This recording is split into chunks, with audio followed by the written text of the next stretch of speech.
We're past our 9:28 and we're good to go. Going to the mixer Friday. Okay, and I apologize for the lag. Wanted to make sure that our technology was working appropriately for everybody. And we will continue with public comment. Oh, I had some hands up. Let's go ahead and give you a chance to put your hands back up because we were not done with public comment. Oh, no, I didn't mean to do that, sorry. I was going to call on you. Let me see if I'm just not seeing the hands.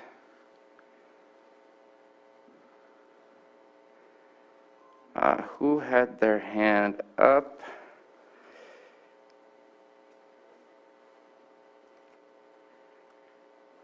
So what I would ask, because of the strange break that we took, is that the new chair, it's up to the new chair, that maybe we reopen public comment to make sure that they have the chance to speak. I did not mean to cut them off and make them feel that they were not able to provide public comment. I want to make sure public comment is available, but again, up to the new chair.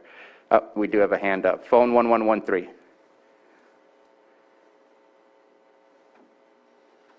Who was the other one? There's one more. Okay, hi, this is Dr. Will Tuttle. Can you hear me? Yes. Okay, yeah, I was just silenced for a long time. So, yeah, I'm calling regarding the county's response by the supervisors and by the health director of the COVID pandemic. And as we heard earlier from somebody, there's this new very large insurance company, and he says that it's all the insurance companies basically throughout the United States are showing a 40% increase in deaths among 18 to 64-year-old people. This is absolutely unprecedented. It would be a once in every 200-year event to have a 10% increase in the death rate, and this is a 40% increase. So something is killing a lot of people. It's not COVID, and because those rates are way down. And so there's also just been released from Germany a very eminent German pathologist named Dr. Arne Burkhardt. He has examined the remains of 15 people who died following the so-called the vaccine injections, and 14 out of those 15 he found were definitely deaths that were due to the injections. They were the body was attacking its own organs. All these deaths, of course, they were not attributed to the vaccines, as they never are. And so he found that 14 of the 15 actually were caused because they had extensive autoimmune attacks on their own organs that were triggered by the COVID injections.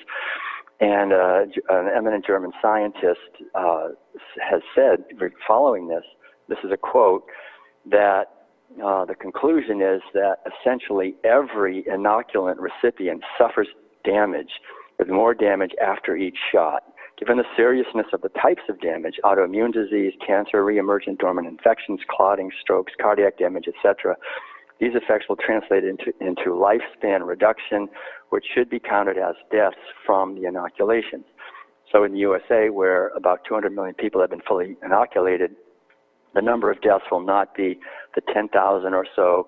Of course, it's up to 20,000 reported in VAERS, but could be closer to tens of millions when the inoculation plays itself out. So I think we have to realize that this is an unprecedented attack on humanity that's being covered up very obviously by the mainstream media, by governmental organizations for some reason.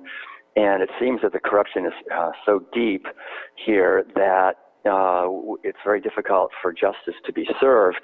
And I guess I would just remind everybody, myself included, that all of us will face accountability for our actions after we leave this body. And I think that's probably the most important thing to be aware of.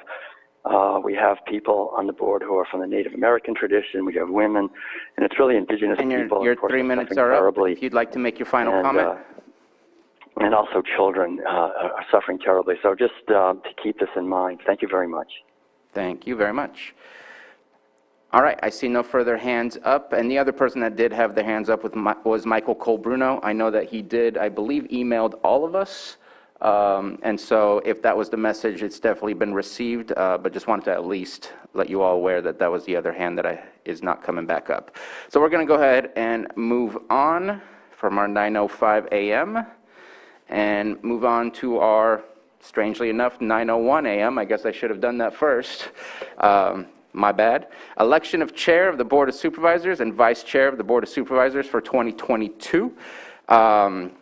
I would like to first thank the board for the opportunity to be the chair for the entire calendar year of 2021. It was definitely an honor. And in doing so, I would like to actually pass the gavel right now to my neighbor, Supervisor Simon, so that I may be able to make a motion to de-seat myself and request for a nomination, rather than wait for the board to make the nomination for me. And so I just want to open up the nomination, and then we can open it up for discussion, but I'd like to nominate Vice Chair Crandall as the next chair of the Board of Supervisors for 2022, with Supervisor Scott as the vice chair for 2022. Opening it up for discussion. Okay, so I'm the chair now. At this moment in time, yes. Thank you very much. Okay. Excellent. There was, wasn't prepared for that, Bruno. I was just, Nice little heads up before. I was humbled by the opportunity, and I'm humbled by stepping down and giving someone else the opportunity, and rather than waiting for someone else to make that happen, I want to make that happen on my own. Okay, all right, there's a motion and a second. So at this point, we need to have public comment? Yeah. Or board comment first? Apologize. I don't know that there's public comment on this or not, but it looks like we're getting a yes. Yes, on everything. Everything. Yes, so any comment from the board? No. Excellent. We'll go ahead and open it up to public comment. Any comment in the room? And I don't have Zoom open. No, so- no comments on Zoom. I don't see any. Okay, hearing none, hearing no public comment, we'll go ahead and bring it back to the board for action. And motion stands. Yep. Second. Oh, I apologize, I didn't ask for a second. All right. Johanna? Okay. Let me see if I can get the order right. So Supervisor, it'd be Supervisor Sabatier, Aye. Supervisor Crandall, I guess I'll abstain. Say yes. Yes. Yes. okay. Teasing. Supervisor Scott, Aye. Supervisor Pyska, Yes. and Supervisor Simon. Yes. Thank you. It was funny to watch Anita go, no. Congratulations. All right. So I guess we. Are we going to take a 5-minute break? Would you like a 5-minute break? 30 seconds. 30 seconds? All right, let's take a 30-second break. Be back in just a minute. We've got to move some chairs around. All right. Clean out your snack drawer? It never changed from when it was before. Or you're leaving it for me? Yes, there's some goodies from 2020. I'm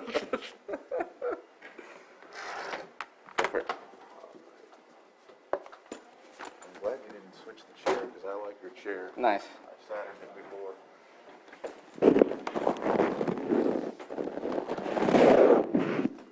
Sorry about that.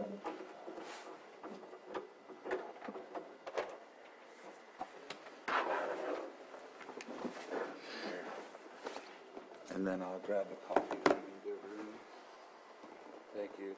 Thought I had two. Oh, yeah. I'll just take the name, and I'll take Tina's plate. You can pass that on to Tina, Oh, yeah, that's right. or I'll pass that on to Tina. Thank you.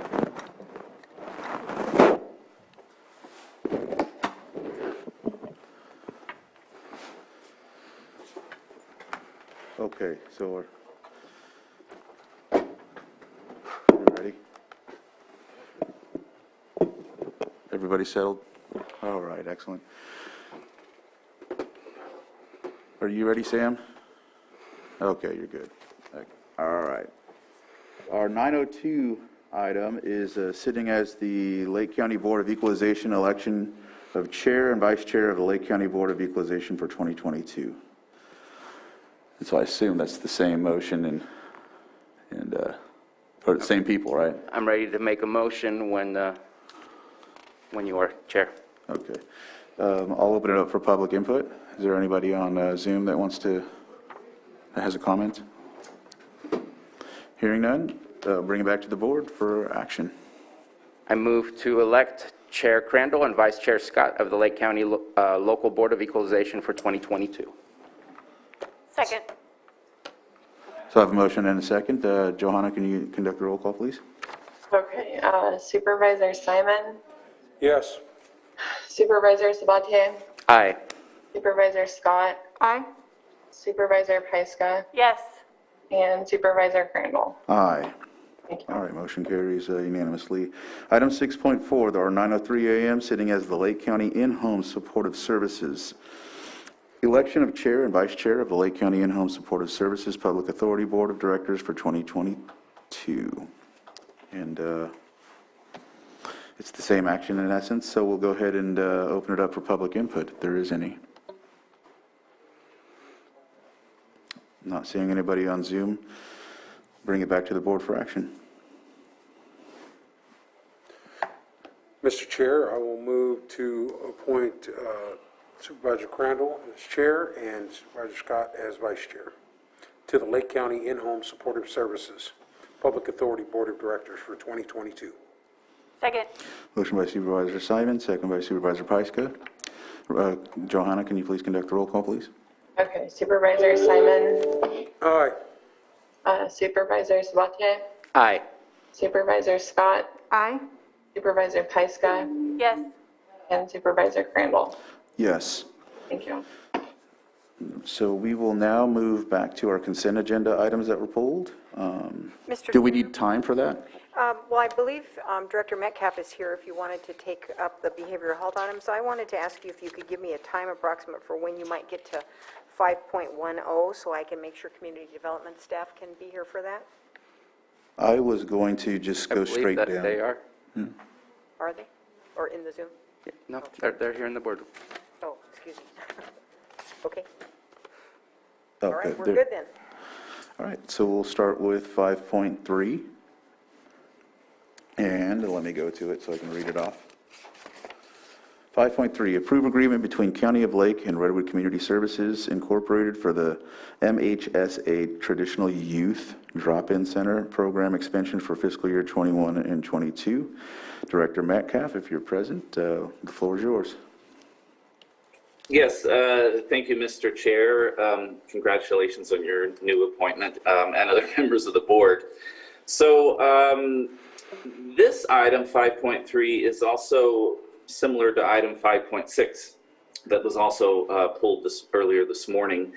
These, well, this one in particular, 5.3, is in response to our Mental Health Services Act 3-year plan, where it's documented in the 3-year plan that this particular program, the Harbor on Main, which is one of our peer support centers that we contract with Redwood Community Services to operate, is taking advantage of some extra funds that were available in the Mental Health Services Act. And this was approved by your board last year, the 3-year plan update.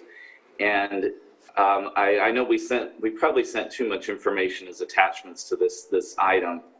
And in hindsight, we probably should have referenced the particular page numbers in some of these documents, because I know there's a lot of reading. But I believe our administrative deputy director is also here in the meeting. She might want to add more to this. She oversees our Mental Health Services Act programs, and she might be able to articulate a little bit more about where this came from. But they are funds that were made available, and now in response to Redwood Community Services' request for program expansion, that's pretty much what this is all about. But Elise, I don't know if you wanted to add a little bit more to that. Sure, I'd be happy to. Good morning, the board. So this item 5.3 to provide expansion of the TAY Drop-In Center, the Harbor on Main. Actually, this wasn't this program, and then also Item 5.6, we're not the only two programs that receive programmatic expansion dollars through MHSA. Motherwise is also another program that's supported in part by MHSA, and had also, there was an application process, if you will, to access these programmatic expansion dollars where programs had to say how the funding would support them in further developing the program, and they were reviewed and awarded based on merit. And so these are, I just want to point out that these aren't the only two programs that receive these expansion dollars. Thank you, Mrs. Jones. Director Metcalf, do you have anything else to add, or? I just didn't know if you had any particular questions about this item that we'll do our best to answer. But I hope that helped clear it up a little bit. Is there anyone from the board that has any comments or questions? Supervisor Sabatier? Thank you very much. So the reason that I pulled this is if you open up the agreement on page 7 of the PDF where it says description of services, there is no description of services in all contracts. That's what I usually go to figure out why are we doing this in the first place. And this one says contractor shall utilize the supplemental program expansion funding for the existing program at the facility. And the facility is just giving us an address, but it doesn't give us the program. I appreciate what's brought here. I don't want to stop what's brought here, but what I would like to add to the 4.1 under description of services is the words, and I'm going to say the same thing for 5.6. Existing program exists under agreement approved by the Lake County Board of Supervisors on April 27th, 2021, titled Agreement Between County of Lake and Redwood Community Services, Inc. for the MHSA Transitional Age Youth TAY Drop-In Center for fiscal year 2021-22. In that agreement, there's a huge list of what the scope of services looks like. That way, I had to do a lot of research to even find what that contract was. If this is embedded in the agreement, then it's easy for the public to find, it's easy for us to find, but at this moment in time, we have money being offered, but it's hard for me to know exactly what those services are when in the description of services, it just says that there's another program happening. I think there needs to be a more direct link. So I'm looking to create that direct link. If we can add that language today and approve it today, I would be happy. I do not want to stop this. I just want to make it easier for the public and for us to be able to make sure that we connect it to the program that's already in existence. This is an expansion to a program that exists, but I see no connection to the program we are expanding specifically. It just says it's expanding a program. Thank you, Supervisor Sabatier. Director, or is there anyone else from the board that has a question or comment to add? Director Metcalf, did you have anything to say about the Supervisor Sabatier's concerns? No, it makes total sense. I guess we just sort of made an assumption that this is in addition to an existing agreement. So we will take that verbiage, that language, and insert it in 4.1 in this agreement. All right, thank you for that. So I'll open it up for public input. It looks like we have somebody in the room that would like to come and speak. If you come to the microphone and you have 3 minutes to speak. State your name for the record as well, please. I am Joan Moss. I have Mr. Metcalf on the line, and I have you right in front of me. So I'm asking about a statement I heard from someone who's on the street, and that is that the people who run the harbor last week in the middle of a snowstorm said that they cannot allow senior homeless people into the harbor. They can only allow teenagers. I didn't check that out with the person who runs the harbor, but I want you to clarify whether that is the policy. And apparently there were homeless people freezing and hungry outside the harbor who were not teenagers. I'd like to offer a point of order. Thank you. This is about transitional age youth. I think this is a different topic than what we're discussing right now in this agreement. This is policy at the harbor. That's what I'm asking. About the policy of the harbor. And it happened during the snowstorm last week. Thank you. Thank you, Ms. Moss. Director Metcalf, Do you think you can connect with Mrs. Moss offline and discuss what she's concerned about?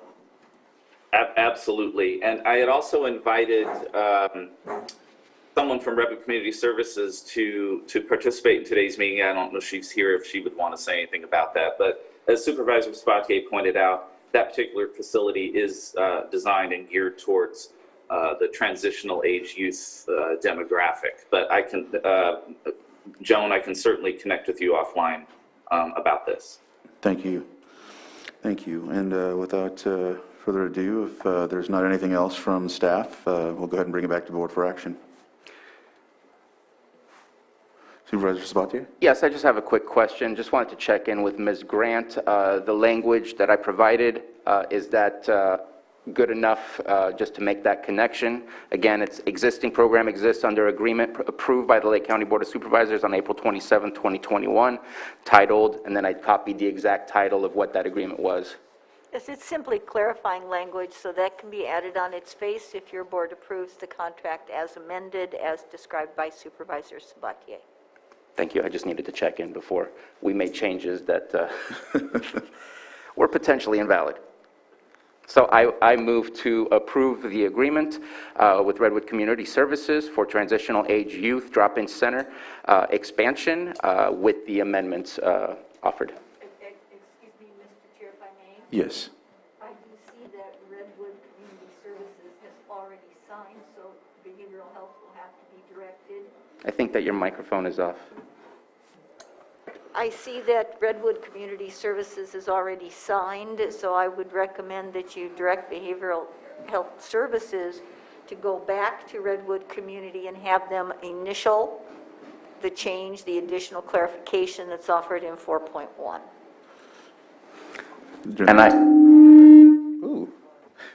And I amend my motion to add that direction to staff.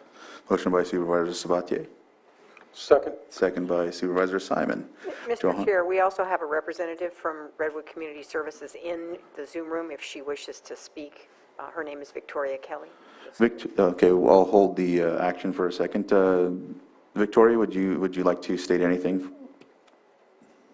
Good morning, Board.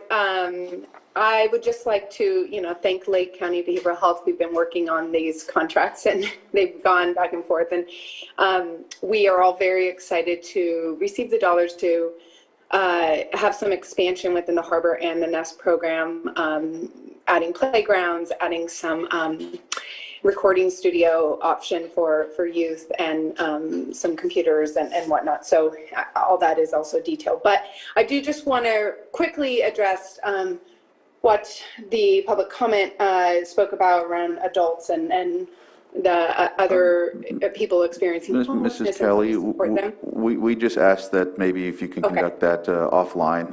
Director Metcalf can get in touch with Mrs. Moss, and then you can touch base with her and get her the questions she answered. So thank you. Thank you.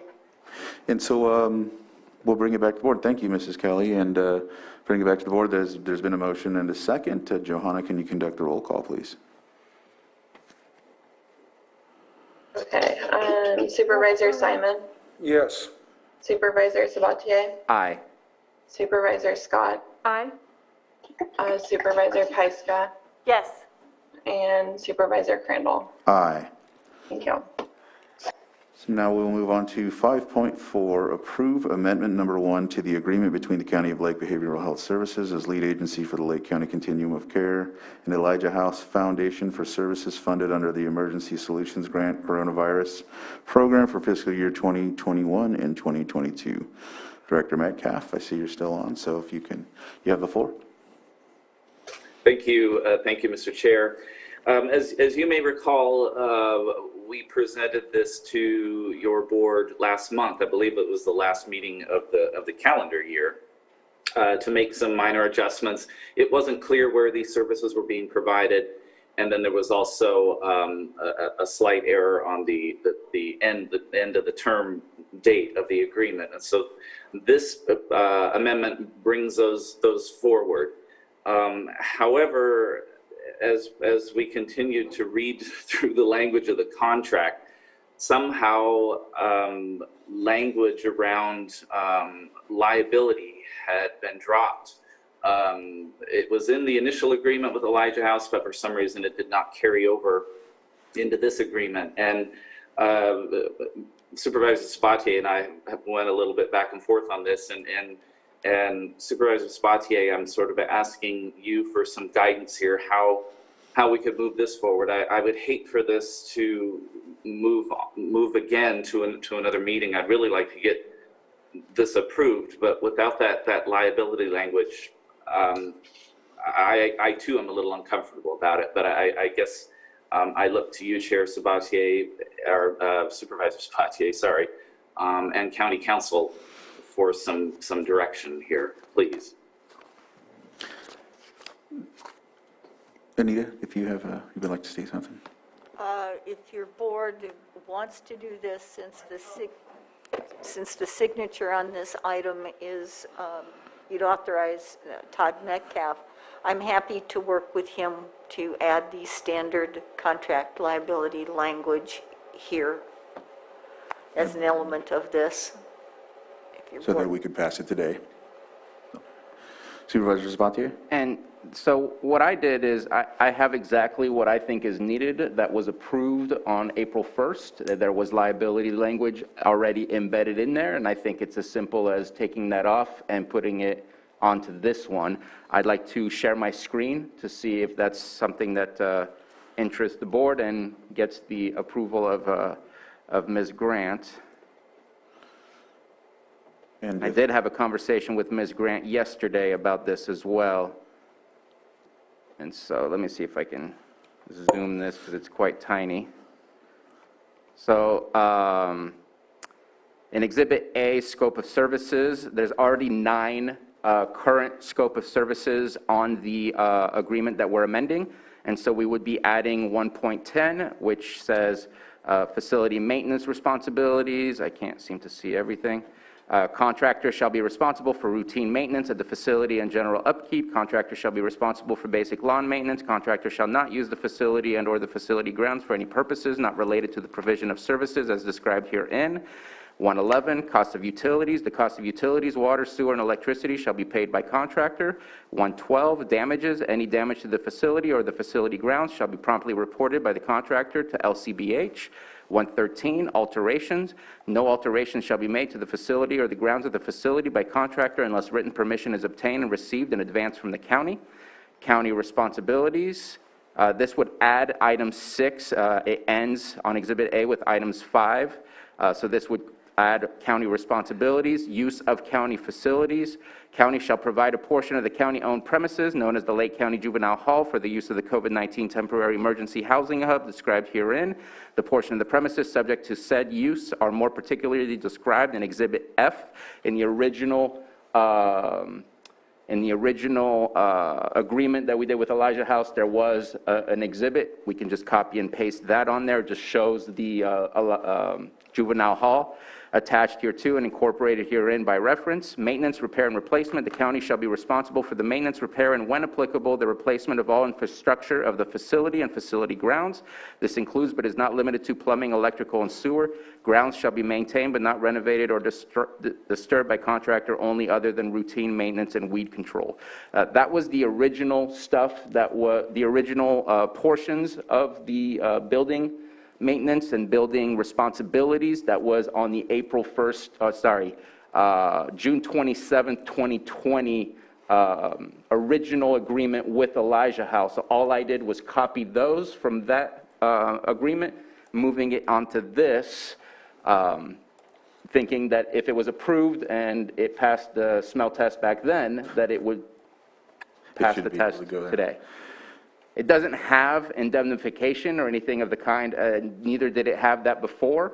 But I think that today I would like to pass it with this and then maybe ask for Ms. Grant to continue working with Director Metcalf to get some indemnification involved, because that was not on the previous agreement at all.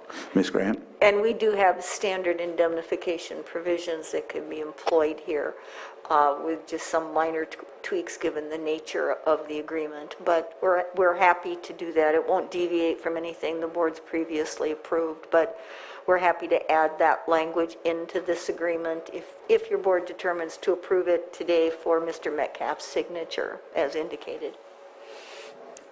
And so again, just to finish, none of this is created by me. This is only copying the original agreement, which then this fell off of the now April 1st, 2021 agreement that was begun earlier last year. Good catch, thank you. Director Metcalf, does this seem amenable to you?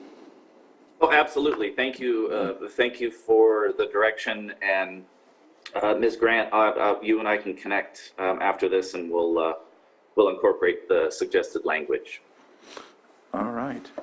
Anything else from the Board of Supervisors? And I'm not seeing anything from the public. Let me see if we can get back to... I'm going to take down the share.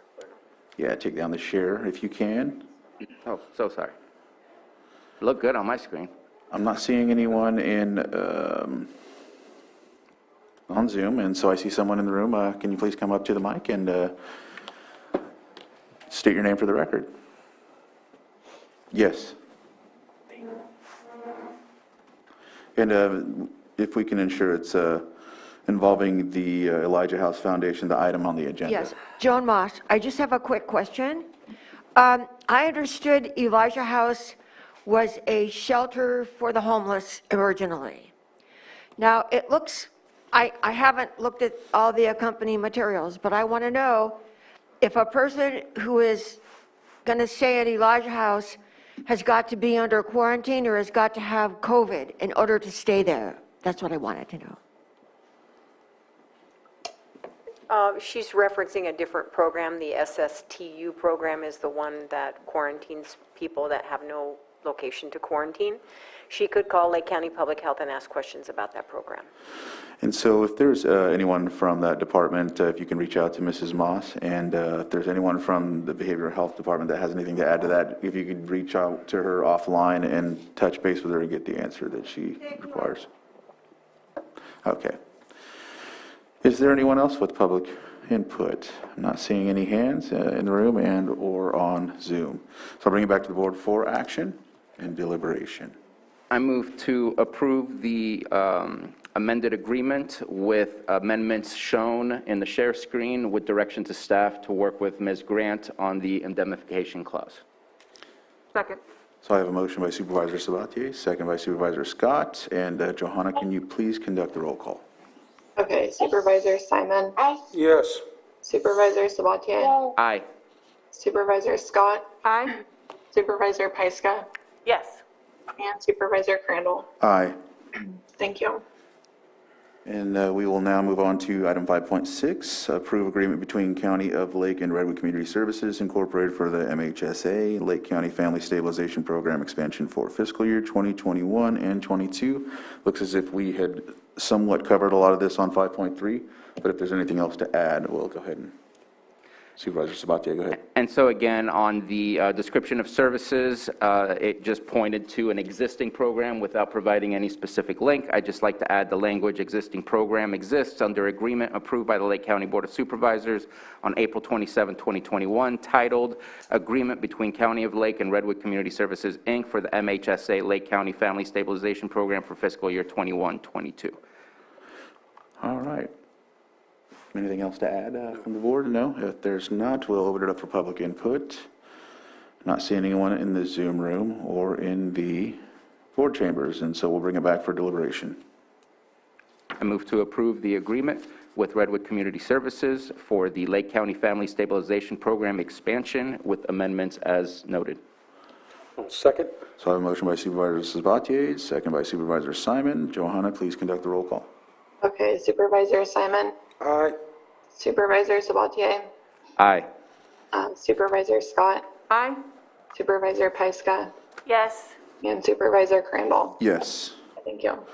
With that, we'll move on to item 5.10, which is the second reading of ordinance amending section 21-3.7 of chapter 21 of the ordinance code of the County of Lake by adopting a sectional district zoning map number 3.7 B1.405. Community development, is there anyone here from community development? Looks like we have somebody, but did you want to come to the front and, yeah, you can come forward.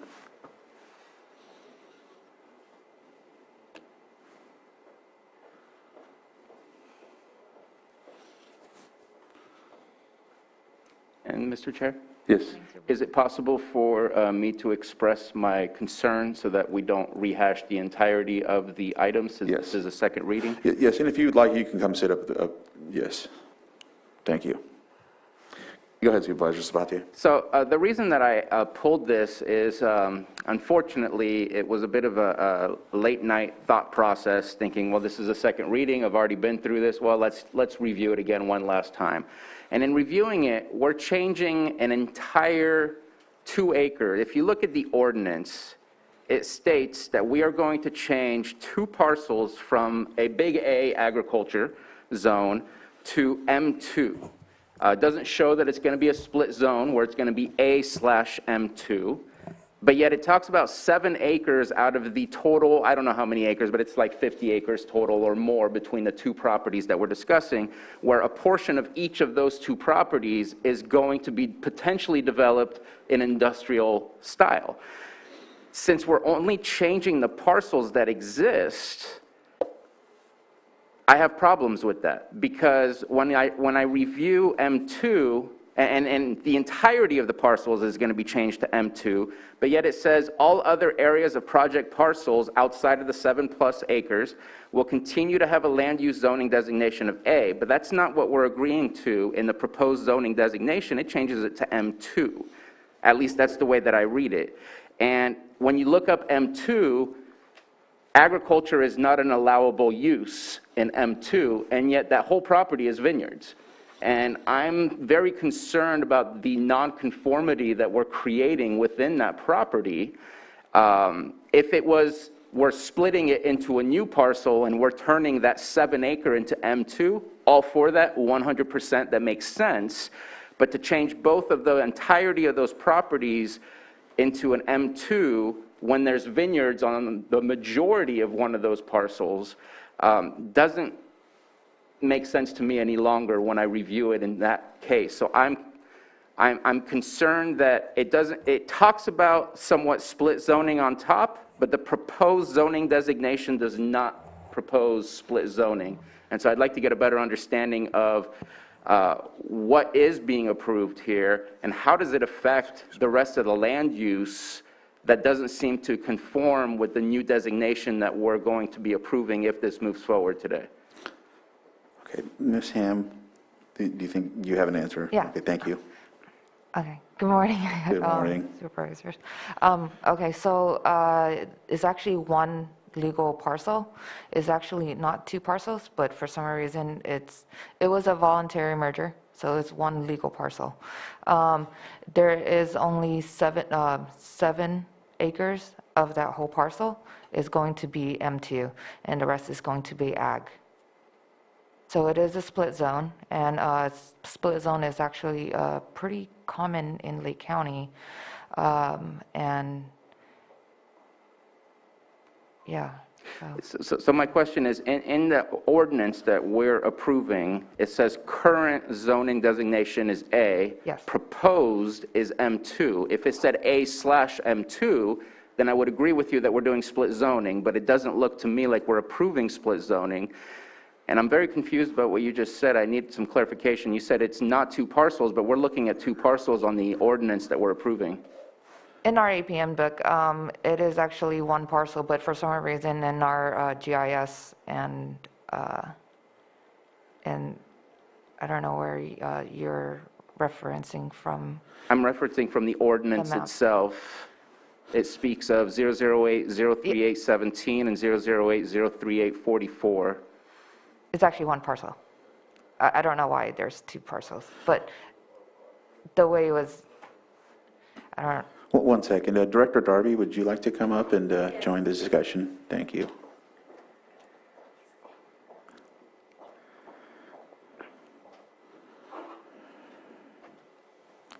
All right.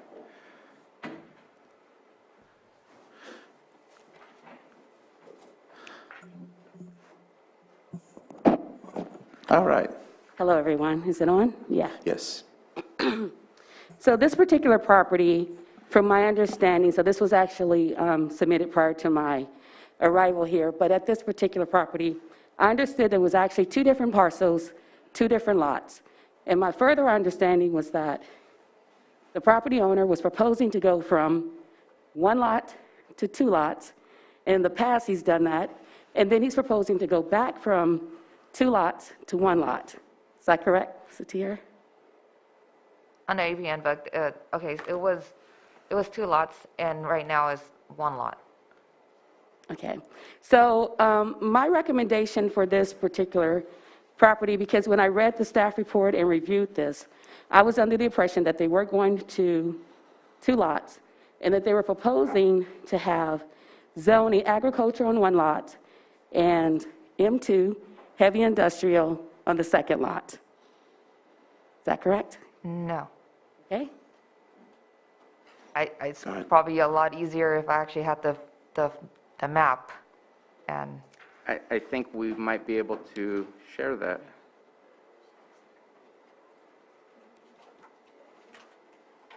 That would be from last week.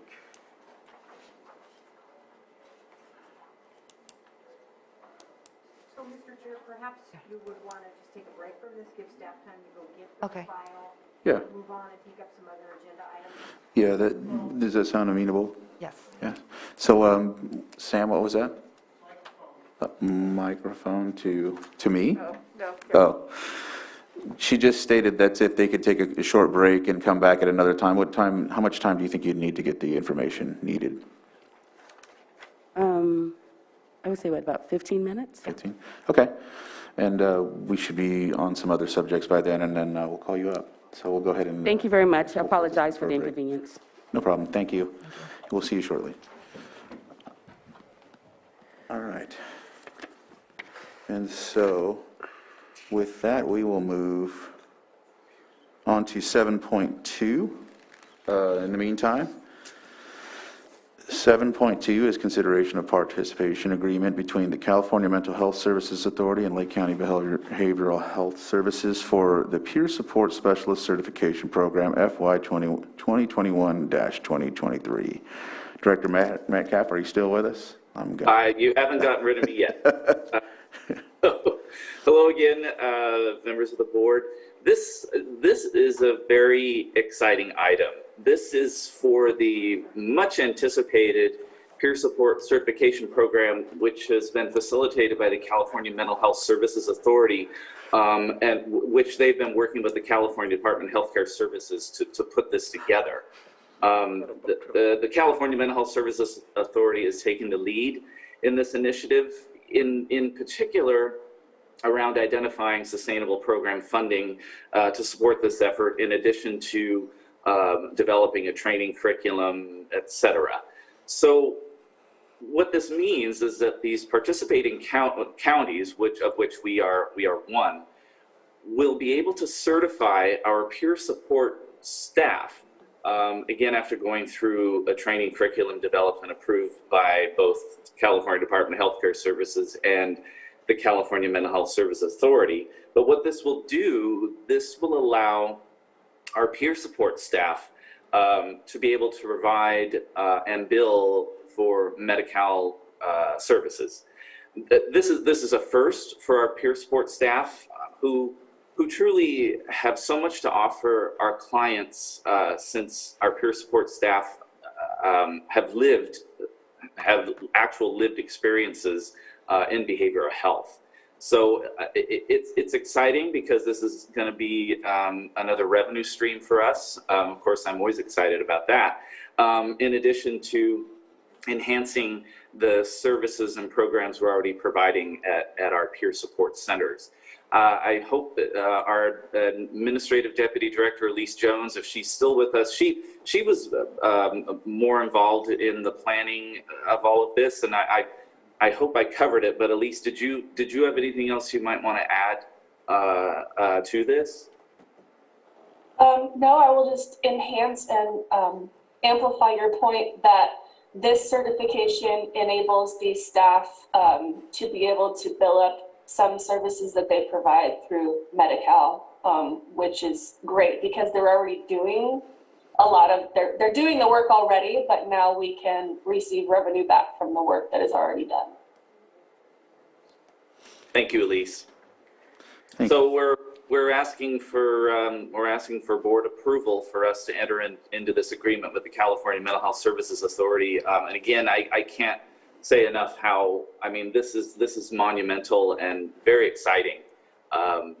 It's a really big deal. So we're just excited about it. Thank you, Director Metcalf and Mrs. Jones. Is there anyone from the board that has any questions or comments or statements? No? Anyone from the public? It looks like we have a couple of hands up in the Zoom room, so I'll start with them. First was Julie Colfax. If you can unmute, and once you start, you have 3 minutes. State your name for the record. Hello, can you hear me? Somewhat. Maybe you could speak closer to the microphone. Yeah, I'm using a headset. Let me turn off my headset. That might help. There we go. Now we can hear you. Okay, wonderful. Is that better? Yes. Great. Thank you. My name is Julie Colfax. I'm the chair of your Mental Health Advisory Board.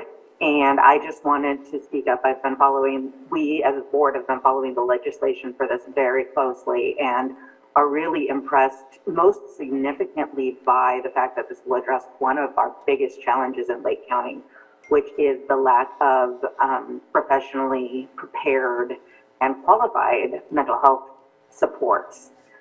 This allows us to increase the number of people who are able to help out on the front line. Yes, we have a group of people who've been doing a wonderful job of providing many of these services already, and this will increase their educational level. And I think, I'm hoping, will truly increase the number of frontline mental health services providers that we can utilize here in the county and that we can employ here in the county. So I see the potential for this to dramatically increase both our mental health services provided in our county as well as employment of people who are in recovery from mental illness and from substance abuse disorders for our county. So I strongly encourage this program and will continue to follow this legislation as they further develop the training programs, which, by the way, the state is going to be, or the Cal MHSA is going to be providing much of the training for this online. And I plan to be actively involved in that as well. So I just want to say thank you guys so much for making this part of our county as well and directly addressing many of the challenges we have here. So thank you very much. All right. Thank you for your comment. Next is Betsy Kahn. Betsy, if you can unmute, and go ahead. You have 3 minutes. Thank you, Chairman Crandall. Can you hear me all right? Yes. Thank you very much. Yes, I sent an inquiry to the staff of the administration earlier, a few days ago, in regard to the agreement itself, because the last page does not contain a specific scope of services and funding description. I, as a peer counselor for the County of Lake in many venues for the last 16 or 17 years, I'm certainly delighted that we're going to be able to get that certification for the people who are currently actually volunteering and providing services, as I have, under supervision of various agencies. This is all really wonderful stuff, but I'd like to know what the reason I'm concerned about this blank page is because I would like to know what the degree of participation will be from our local behavioral health services staff and the people who are currently doing this work for the development of the curricula, because the curricula itself is not defined yet. The legislation did not provide funding. Certain agencies at the Department of Healthcare Services and so forth will be doing that this year, possibly next year in legislation, but this is a blank check. Could somebody please address this absence of information? Thank you, Betsy. I can start. It is actually blank, basically for what you just said, that a lot of this is still under development, so it is blank on purpose. But Elise, sorry, I keep asking. I know, Elise, you went back and forth on this with, I believe, someone at the state level yesterday, and I don't know if you have any more to add to that. I do. Thank you. So this participation agreement actually does not have any funding associated with it. It is simply stating that we're going to participate earnestly with Mhsa in the development of this, and we are building the plane as we're flying it, to just be very honest, because we're trying to catch up and keep pace with legislation. This is moving quite fast, and I am myself delighted at the leadership of the California Mental Health Services Authority for their initiative on this project. And so it is intentional. We're aware that there isn't yet a defined scope of services and associated costs because we haven't yet developed it. However, it will be developed. I am optimistic that may be forthcoming before the end of the fiscal year. I don't want to make any promises. That would be my wish, and that we would further update this participation agreement with any monetary value. However, it's important to note that there is no cost for certification. It's, I believe, simply an application with the Department of Healthcare Services. Thank you for answering that, Ms. Jones. I think there is no one else on Zoom. There is somebody in the chambers here. Would you please come to the mic? You have your 3 minutes, and state your name for the record.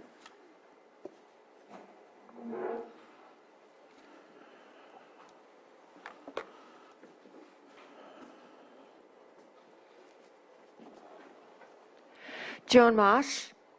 I would like to know if the terms California Mental Health Services and Lake County Behavioral Health Services, are they more or less one and the same, or is there a difference?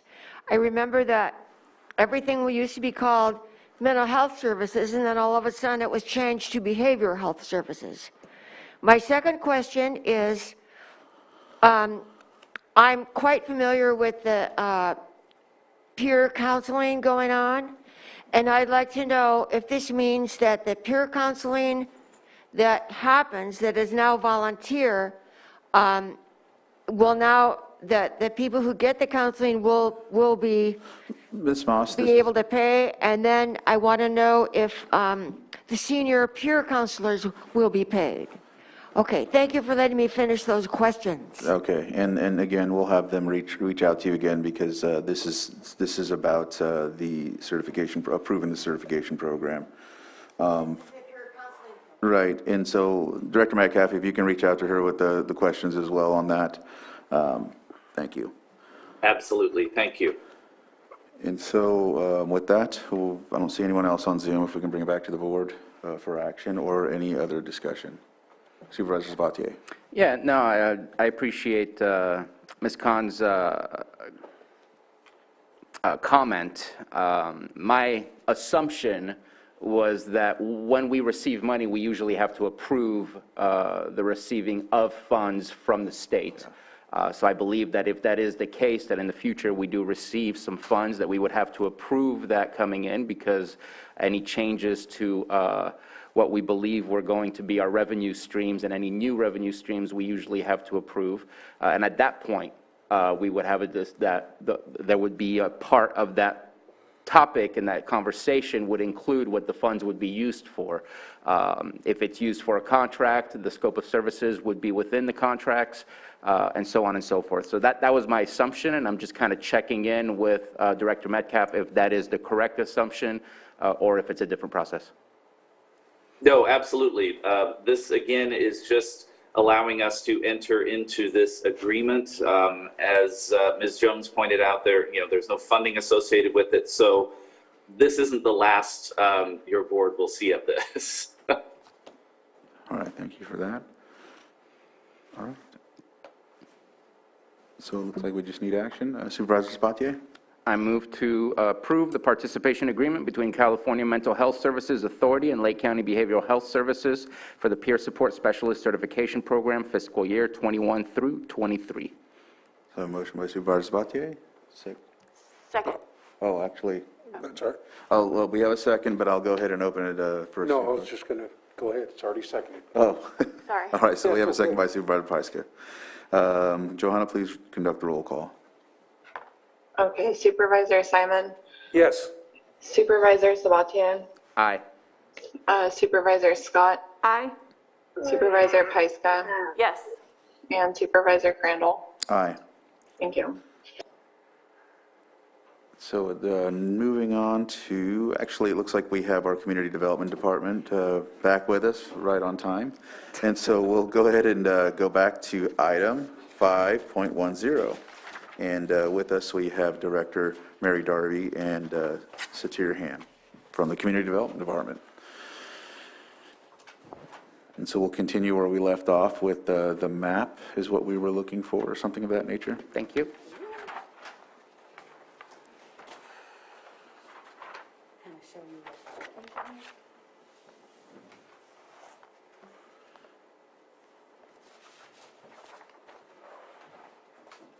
I'll pass it down.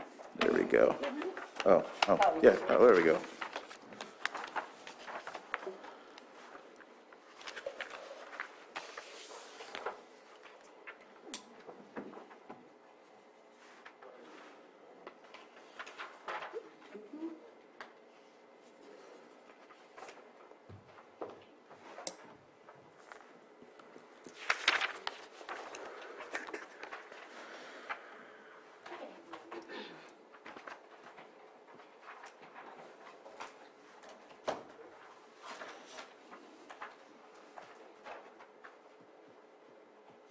Okay.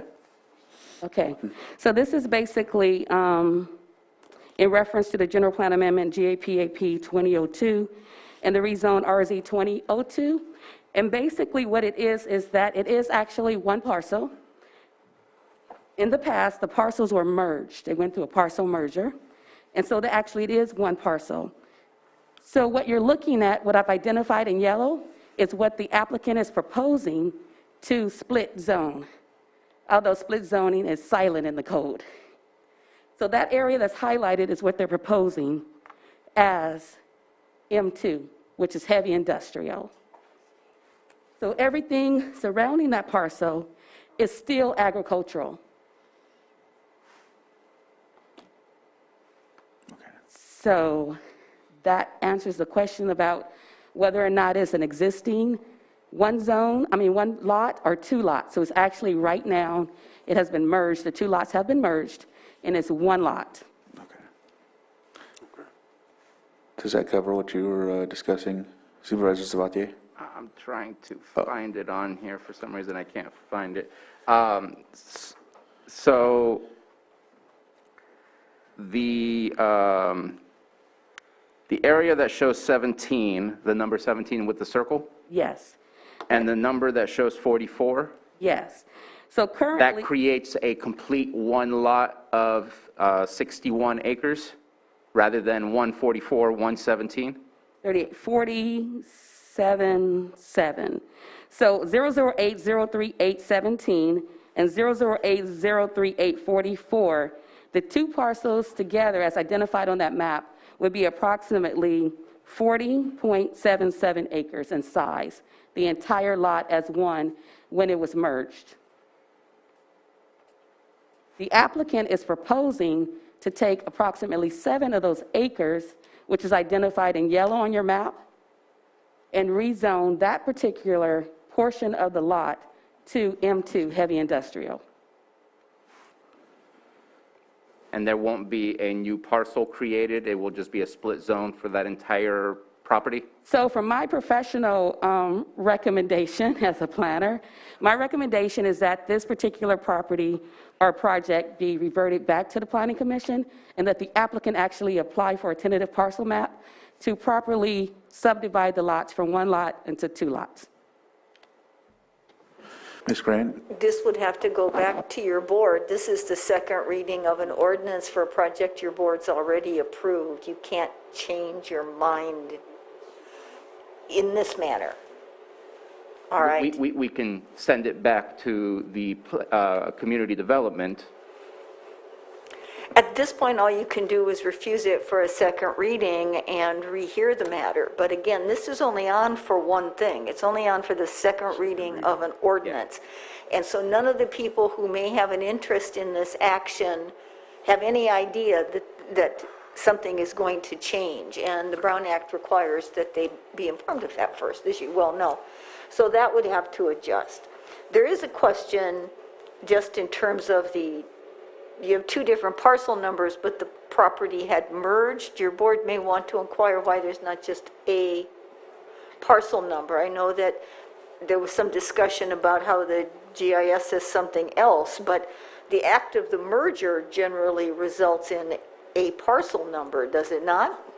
That is correct. So why it's not represented as such in the current zone, I have no idea. My recommendation, it would be I don't know about split lots. The zoning code is very silent on split lots, so I'm not very familiar with the split lots here for the county. And it would be very difficult to be able to identify which 7 acres is actually going to be zoned M2.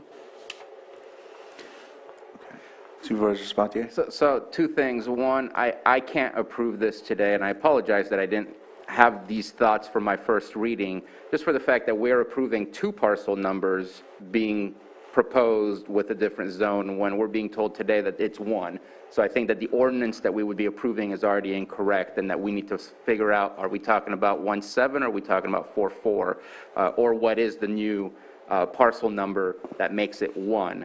And 2, I don't know that A and M2 can be split when M2 doesn't allow for A to happen within one another. I think that to have 2 different zones that have overlap of allowable uses makes sense, but to have 2 different zones that conflict with one another and don't allow those types of uses to happen within its zone, I'm confused, and maybe I just don't know enough of zoning to say that it works or not. But at this point, with the way it's written, we're not split zoning. We're turning it into an M2, and we're doing that for 2 parcels, not 1. So I'm not comfortable with moving forward with the ordinance as it's written in front of us today.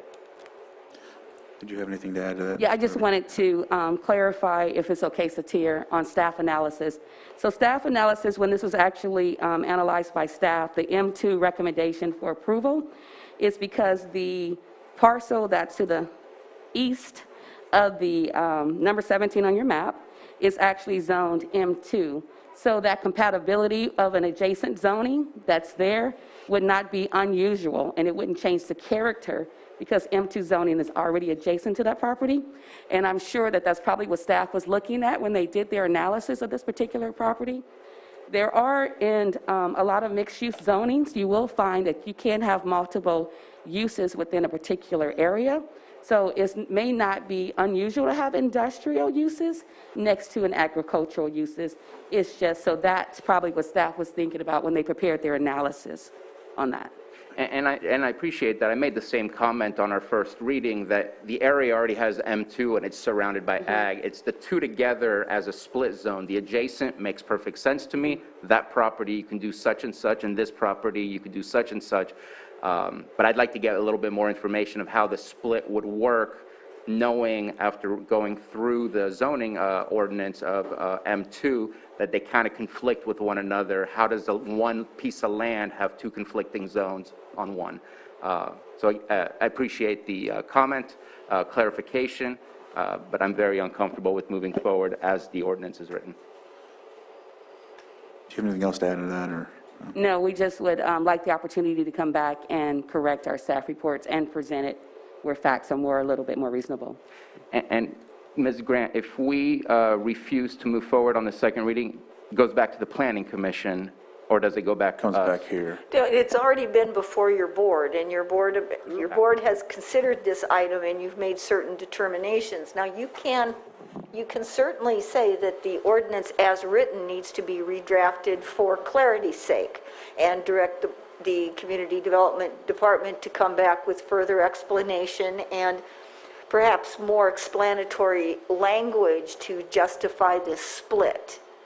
But you can't simply, Send it back. you can't use the ordinance to rehear the entire item. Your board's made certain decisions. So I suppose that it would be very unusual, and generally reconsideration of a board item is done on the day that the item is considered.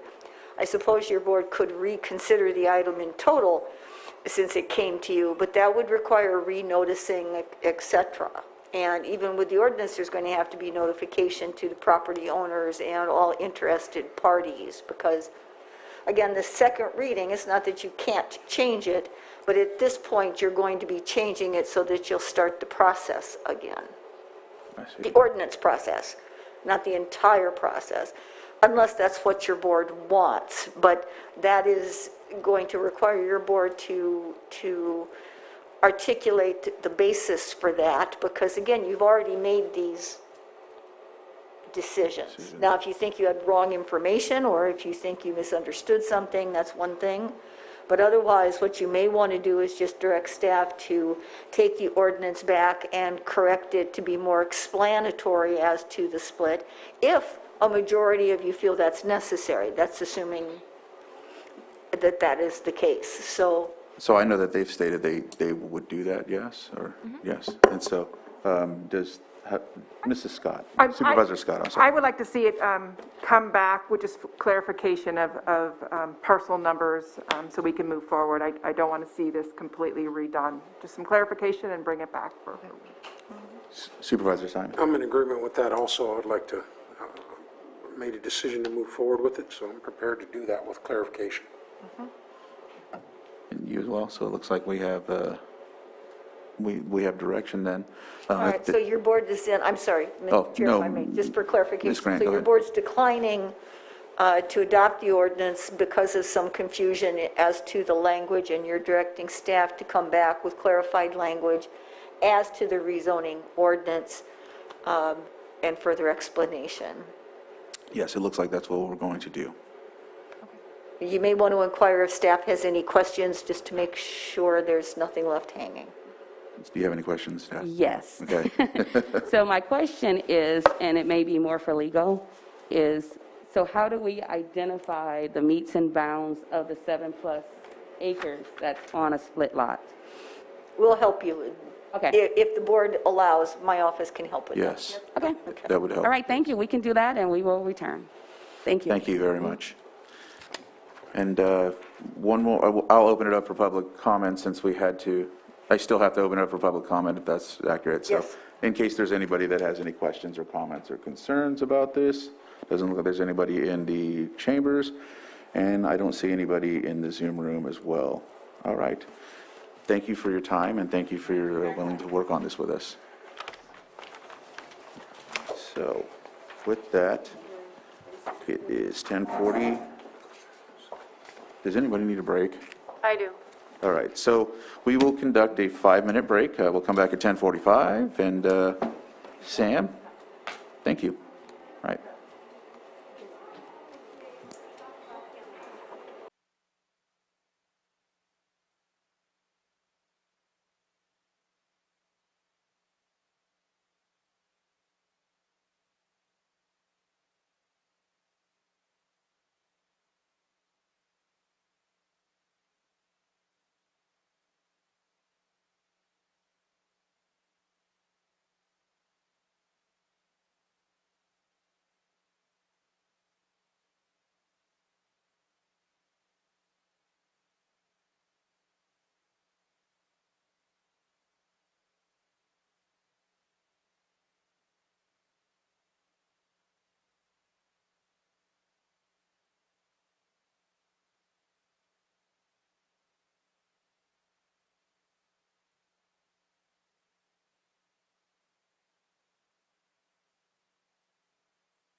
Test 1, 2, test 1, 2.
7.2. Okay, page 2.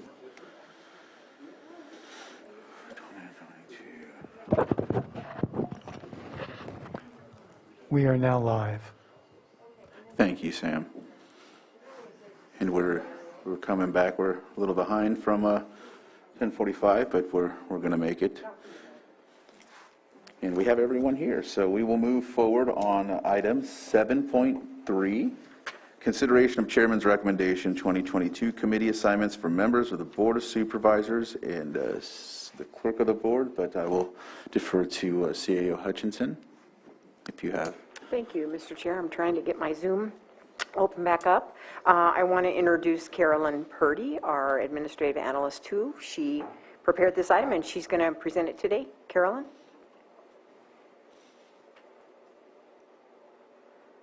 Carolyn, are you with us in the Zoom? There you are. Oh, there she is.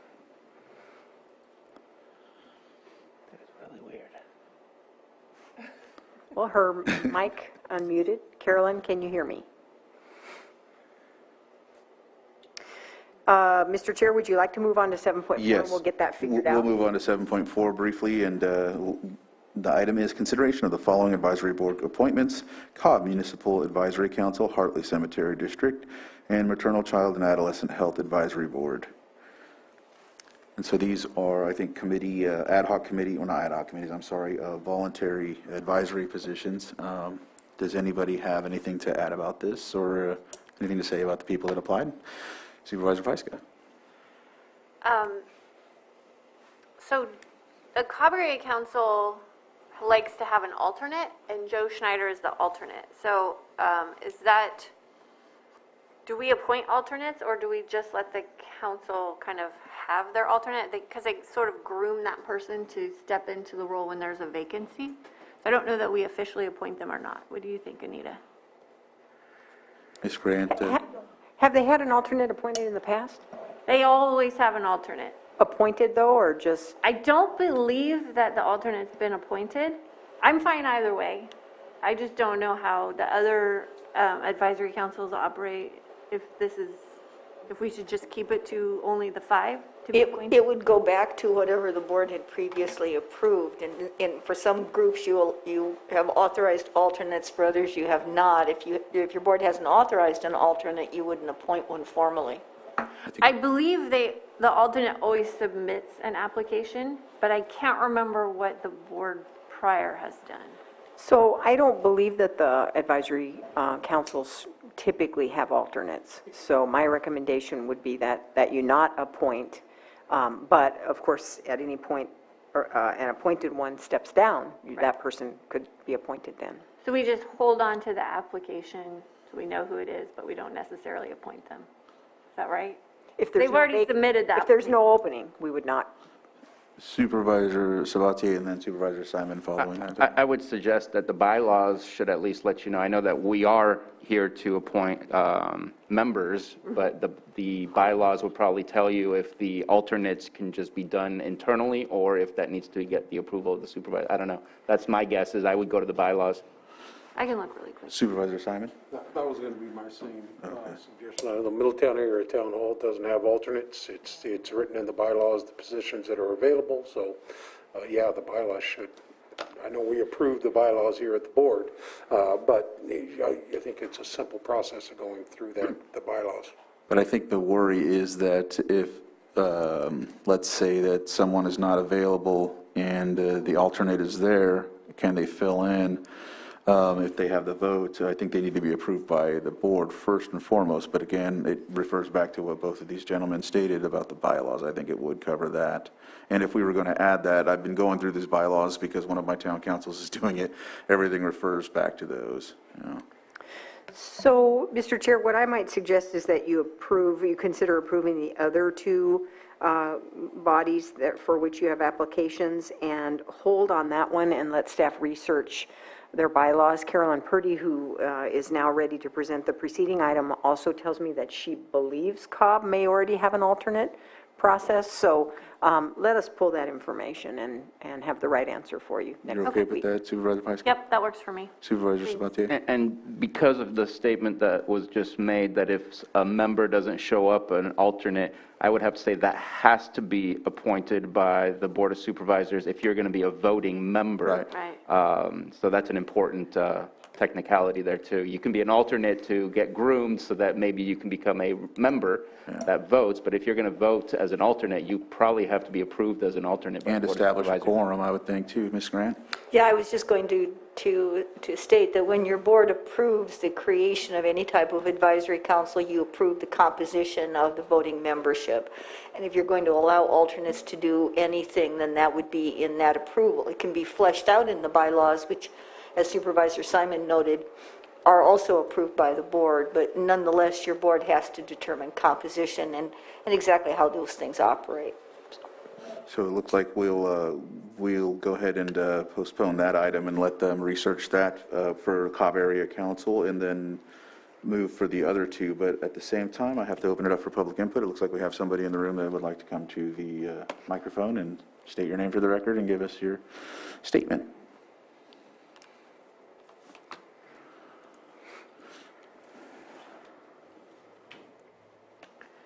Yes, I'm Joan Moss. I'm going to back up Jessica Pyska.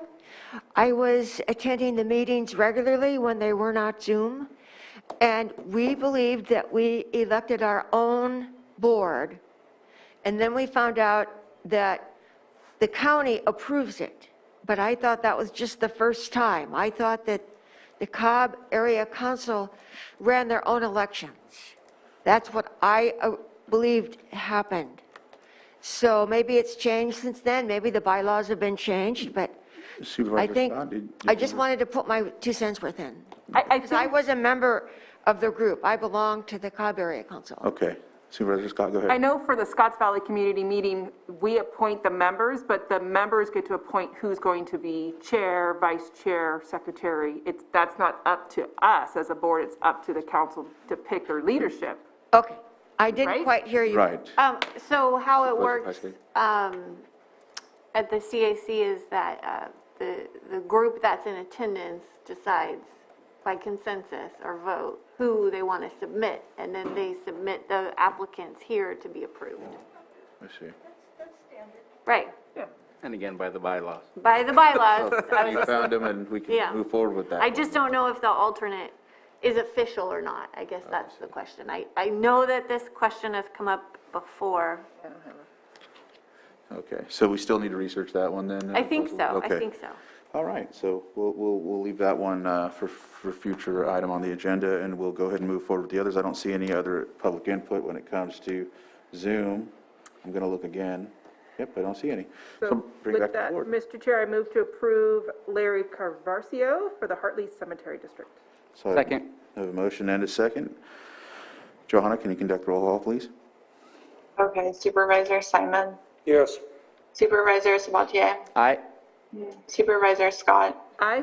Supervisor Pyska, Yes, and Supervisor Crandall. Yes. Thank you. And then it looks like we have the Maternal, Child, and Adolescent Health Advisory Board. Position, application. Do you want me to do it? Mr. Chair, I move to approve Elizabeth Anderson to the Maternal Child Health Advisory Board. Second. Motion by Supervisor Scott, second by Supervisor Sabatier. Johanna, can you please conduct the roll call, please? Okay, Supervisor Simon, Yes. Supervisor Sabatier, Aye. Supervisor Scott, Aye. Supervisor Pyska, yes. and Supervisor Crandall. Aye. Thank you. All right, so we'll end 7.4 and come back to the Cobb Area Council position in the future agenda item.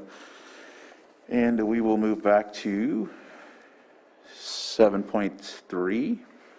And do we have, yes, she is. Thank you, Mr. Chair. So we'll try it again. I want to introduce Carolyn Purdy, our administrative analyst too in the administrative office, and she worked diligently to get this done, and she's going to present it to you. All right. Oh, she's on, we're not hearing you. You are on mute, Carolyn. Or, well, you're not on mute, but we... Okay.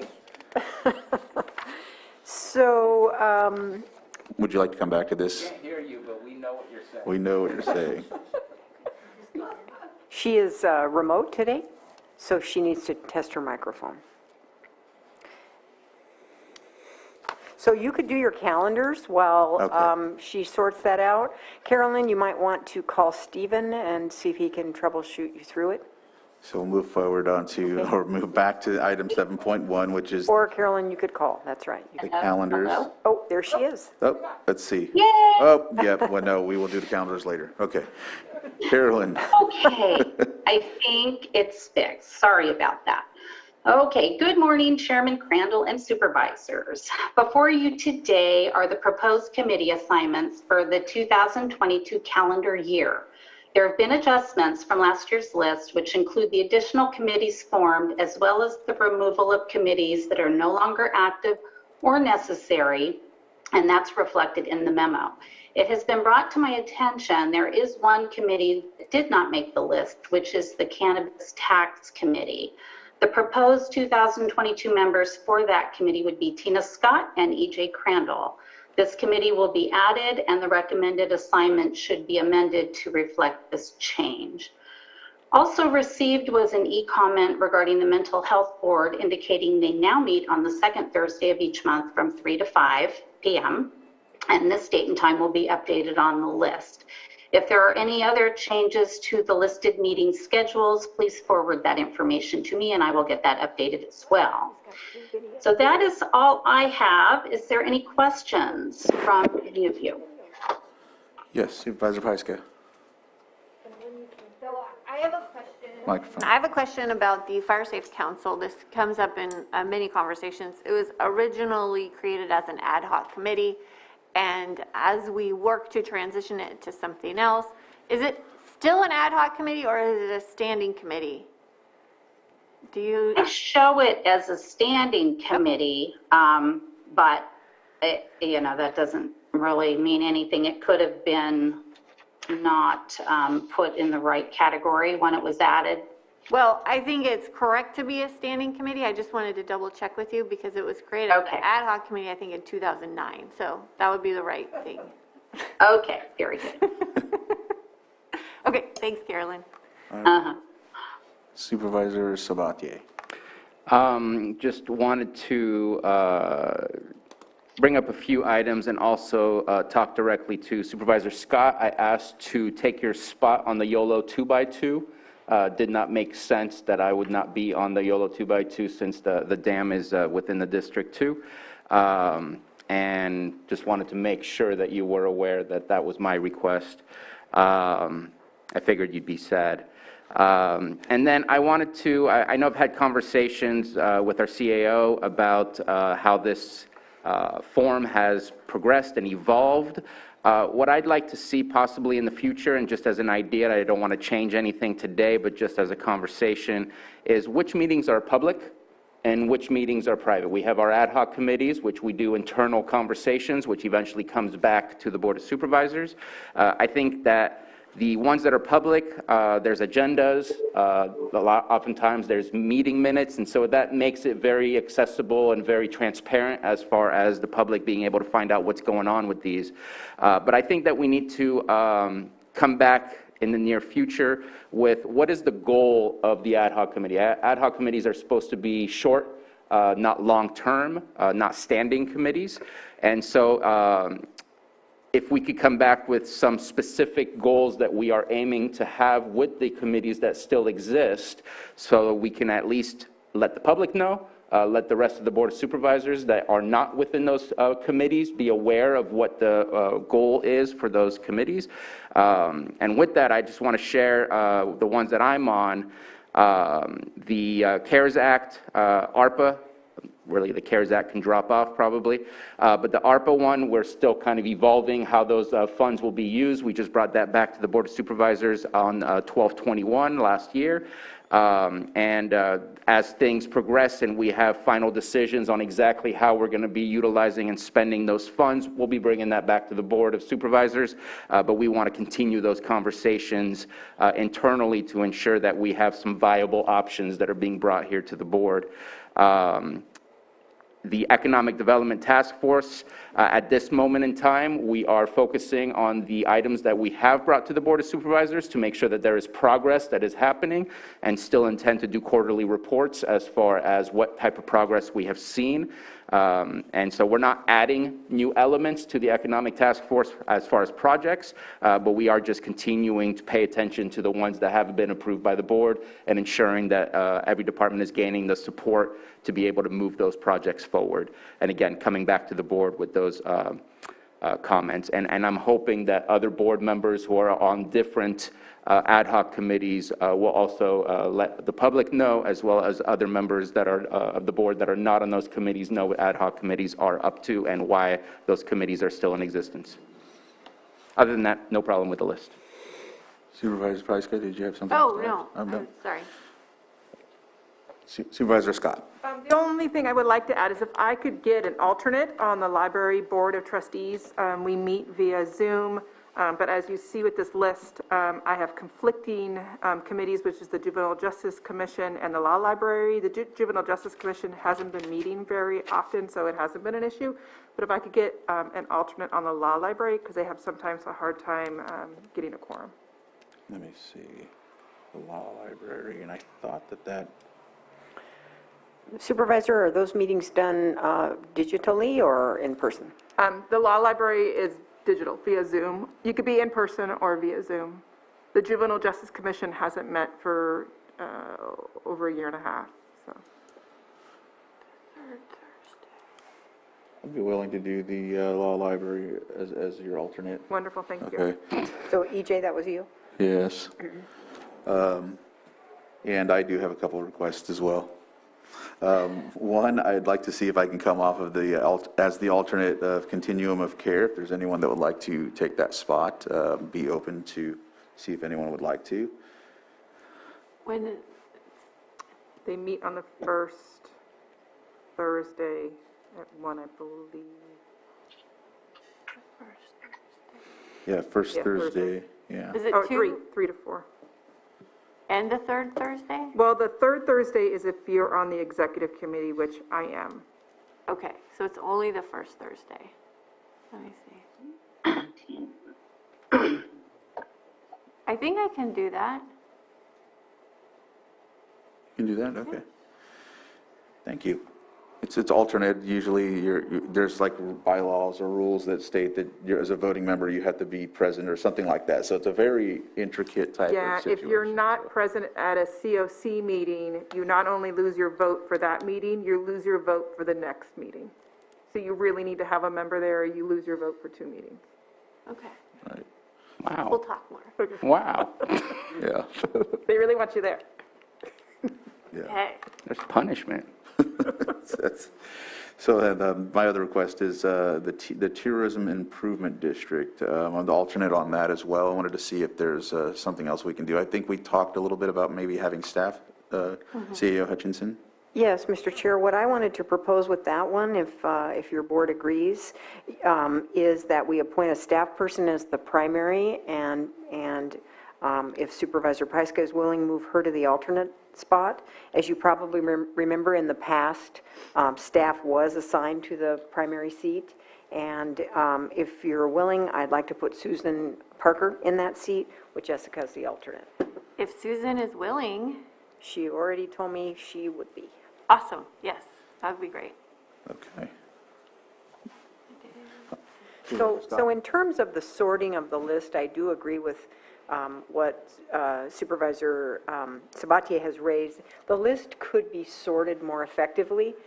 If you look at it, starting with the first page, I think it was assumed that these were mostly the public meetings, but there is a mixture of things. And so Carolyn and I will work on what seems to be a more effective sort so that it's more clear to the public for the ones that they can dial into. Okay. Supervisor Scott, you have your pen? Okay. And then so thank you for that, CAO Hutchinson. There's also an addition that I don't think was listed, the Golden State Connect. That was something we just barely approved, I think, in November or December. It's attached to RCRC, Golden State Finance, that's another one that needs to be listed, and that's one that I think Supervisor We had Sabatier that and one, myself but it are looks on. like we did miss it, so. The GSCA. And Carolyn, do you have that one in your records? Who, do you know off the top of your head who we assigned to GSCA? That was not too long ago. You're on mute again. You're on mute. There you go. I do not have that right in front of me, but we did just do that and send the information in, so I will get that, and let me look it up really quick. I'm going to guess that it's probably the same as RCRC. It is. It is exactly the same. And then so is the other committee that was created by RCRC. It's an ad hoc for, special ad hoc committee for wildfire and forest. And I remember they asked if we would be on that as well. And yeah, it's too bad that you aren't on RCRC for that one, but we'll work it out. But that's another one. That's also an ad hoc committee for the time being. But because we have so much discussions about that subject, RCRC decided to pull together everybody in the rural area to discuss that. So that's another one that probably could be added to the list. And so that's all I have. Does anybody else have anything else? No. And so I see we have some public comment. Oh, Supervisor Kaiser. in response to the ad hoc committee comment, so let's see, I am on the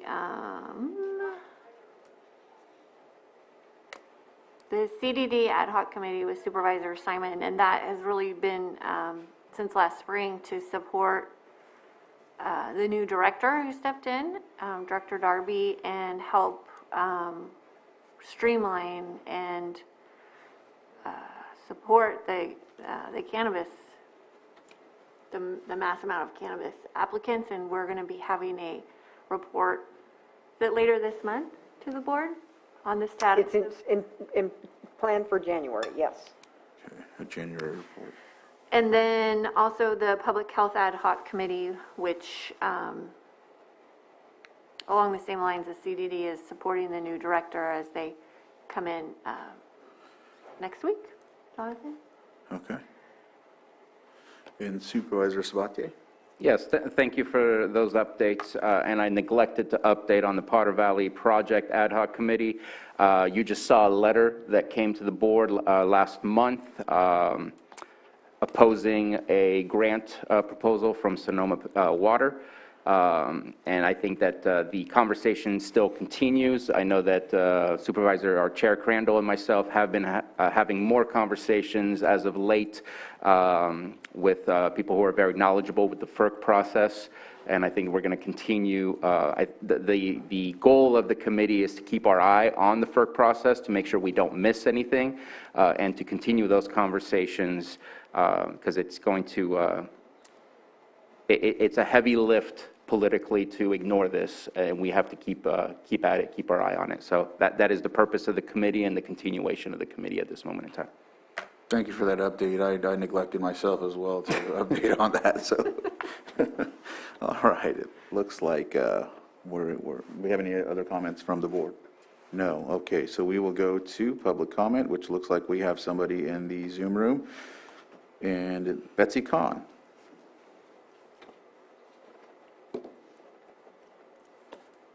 Thank you, Mr. Chair. I have two comments and a question for you on the subject at hand. Specifically regarding the list itself, I'm really glad to hear that you're going to go through it and organize it in a more rational fashion. But for many years now, I have asked and hoped for the creation of a list that would provide hyperlinks in the published list on the supervisor's page, where each committee's website page or website or whatever it is that provides the information about the committee is a hyperlink. I would like to suggest that you create a standard for the content that would be provided with that hyperlink. So, for example, the minutes, the agendas, the times and places of the meetings, and who to contact, not just the administration, but the meeting chairperson or the staff person. That would be tremendously helpful for the public and for us to be able to understand what you're doing. The second thing is that as far as the two committees that I was listening for discussion on, the 2x2 committee is a great example of a committee that comes and goes. It might have some value, it might actually have a purpose, but people vaguely remember what it is. It's actually pretty important to us in terms of our relationship with the Yolo County Flood Control and Water Conservation District and our future planning for water projects developed in the Upper Cache Creek Basin. So I'd like to see, that's a great example of something where I'd like to see, what is that committee for? What is its governance structure? You know, how does the public get information about its activities and its purpose? Finally, on the subject of the Fire Safe Council, the discussion of whether it's a standing committee or an ad hoc committee just completely bypasses the fact that it was created as a Fire Safe Advisory Council by the Board of Supervisors in 2009, and then handed to the Resource Conservation District under a contract in 2010, which then turned it into a separate council with no governing board, no bylaws, no members, no, you know, I would really beg you to please, if you have to do it with an ad hoc committee or whatever you need to do, we need to straighten this out. It's crucial to us for the implementation of the Community Wildfire Protection your Plan. 3 minutes is up. Compliance with general plan requirements and so forth. Oh, sorry. No. That's it. Thank you. Thank you. And so, does anybody have anything to add on that? Or Supervisor Sabatier? I'll just say that I appreciate the comment of the hyperlinks. I know that we did some updates and some upgrades to the committee lists and accessibility to especially the digital applications for those who wanted to apply to be in the position. I agree that we should get hyperlinks, and I'd be happy to work with staff so that staff doesn't have to have this as an added project. I think that's something that I can help out with by obtaining the links and helping update the form. So I think that's a good idea. So supervisors, we're actually in the process of updating the county's websites, the whole platform. We're in the process of selecting a new system for that, and it should be much more functional and should be able to offer a lot more features and self-service options for the public.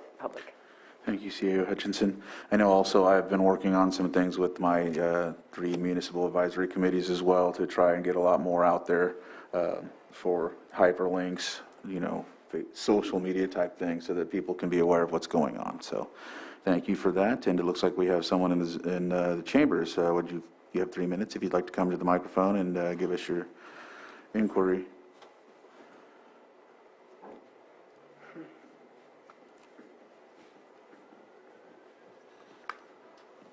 Joan Moss. I am a member of the public participating in the Sustainable Groundwater Management Plan. I want to know what kind of a committee this is. Is this a county committee, a state committee who are responsible to? And if we are responsible for following the Brown Act. Thank you. And so let me find this one. I think it's one of the ad hocs, right? I don't know that it's on the No, list. it's not a board committee. Oh, It's no. not a board committee. Yeah, that's not a board committee, so it doesn't apply to the Board of Supervisors, so. It's what kind of a committee? It's not one of our committees from the county, so, thank you, so. You don't know.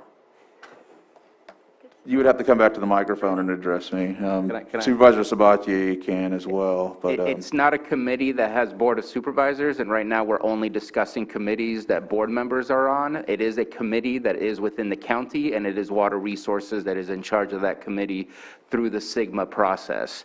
But it does not have any board members on it. It is the community and those stakeholders that are on there. State. Okay, thank you. That's what I wanted to know. As far as the Brown Act, I would suspect that, yes, they have to follow the Brown Act, but don't quote me on that. You're sure You of have to ask that? Water Resources. Okay. You'd have to check with Water Resources. Thank you. Thank you. She said All right, and so let's see here. It's not. no.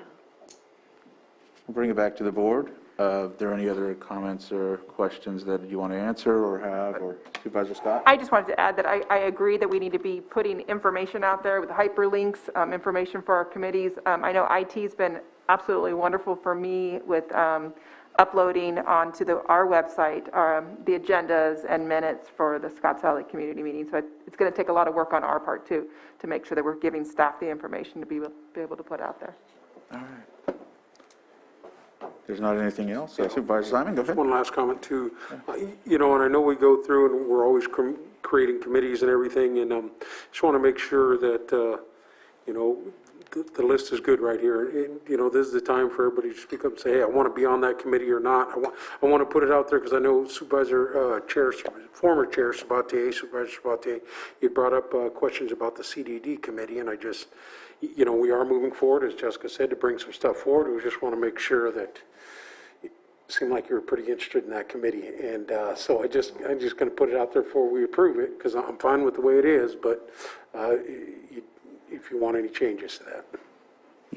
No changes needed. I just know that we've heard from the public that some of these committees is hard to follow because they are internal. And so I think when we get the chance to provide some input to, or some feedback to the public and let them know what is happening in those committees, that it just creates a level of transparency that I think we're all trying to attain. But we need to have those more intimate conversations where we can spitball bad ideas and good ideas and then come back to the Board of Supervisors with the leftovers of what everyone's agreed upon. And it's hard to do that in more public sessions at times, but nothing is happening behind closed doors other than discussions and then bringing things back to us. So that was the only intention that I had. I think that it would be weird for me to jump in right now for the fact that you've already both worked so hard and long on those things. I want to see the results of your work. I do not want to get in the middle of it. Okay, and I just bring it up so we're just communicating, and just for the public's information, there's only 2 members of the board, so it is just discussions. It comes back here. Everything happens in open session on those discussions of those ideas or suggestions are brought to the board as a whole, and we work continuously to do that, you know, through all these committees. One other thing, and I'm just going to ask a question. I always bring something up every year, but so what I see is the board in which has been the only board that I've ever seen where we had a non-board member, Board of Supervisors, serving on one of our boards, which was PEG, which we left Supervisor Roby on there as that. So I just asked this board, as we move along, we appoint a planning commissioner with this board in the future, or maybe boards going forward, ever have a discussion of appointing individuals of our communities and our districts to serve on these boards. Because when we're talking about transparency, I think that would go a long ways to do that. I don't know, I'm bringing it up today just as an idea to think about over moving forward. But you know, just I want to ask what the board's thoughts are on it, because it don't have to be somebody who's the actual, could just be an alternate that helps or sets someone from your district that may be interested in LTA, APC, LAFCO, understanding these things that are running in our county. So I bring it up as just a question to the board, and I don't know what the legal ramifications of that. I haven't talked to Anita about it, but we're talking about committees today. But I only bring it up because there was an example. We left a non-board member to serve on the PEG board for many years, and I know he was a former supervisor, but I just asked that question. Ms. Grant? Oh, thank you, Mr. Chair.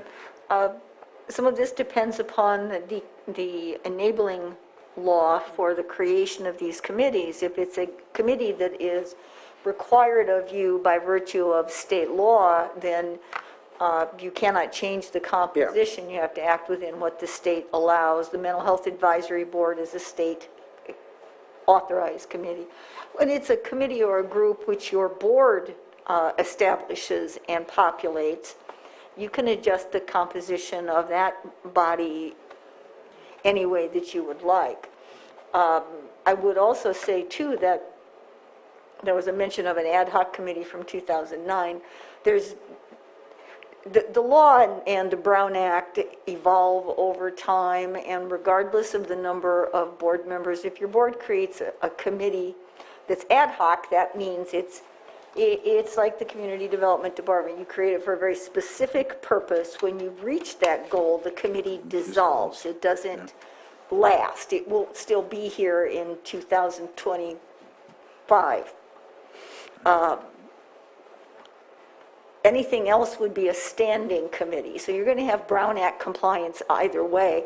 The reason I mention that is because oftentimes, when you bring people in from the outside the internal county government, that will trigger the Brown Act. But normally now, the weight of authority indicates that any standing committee should have Brown Act compliance, unless you're dealing with a confidential matter like insurance or medical care or something like that.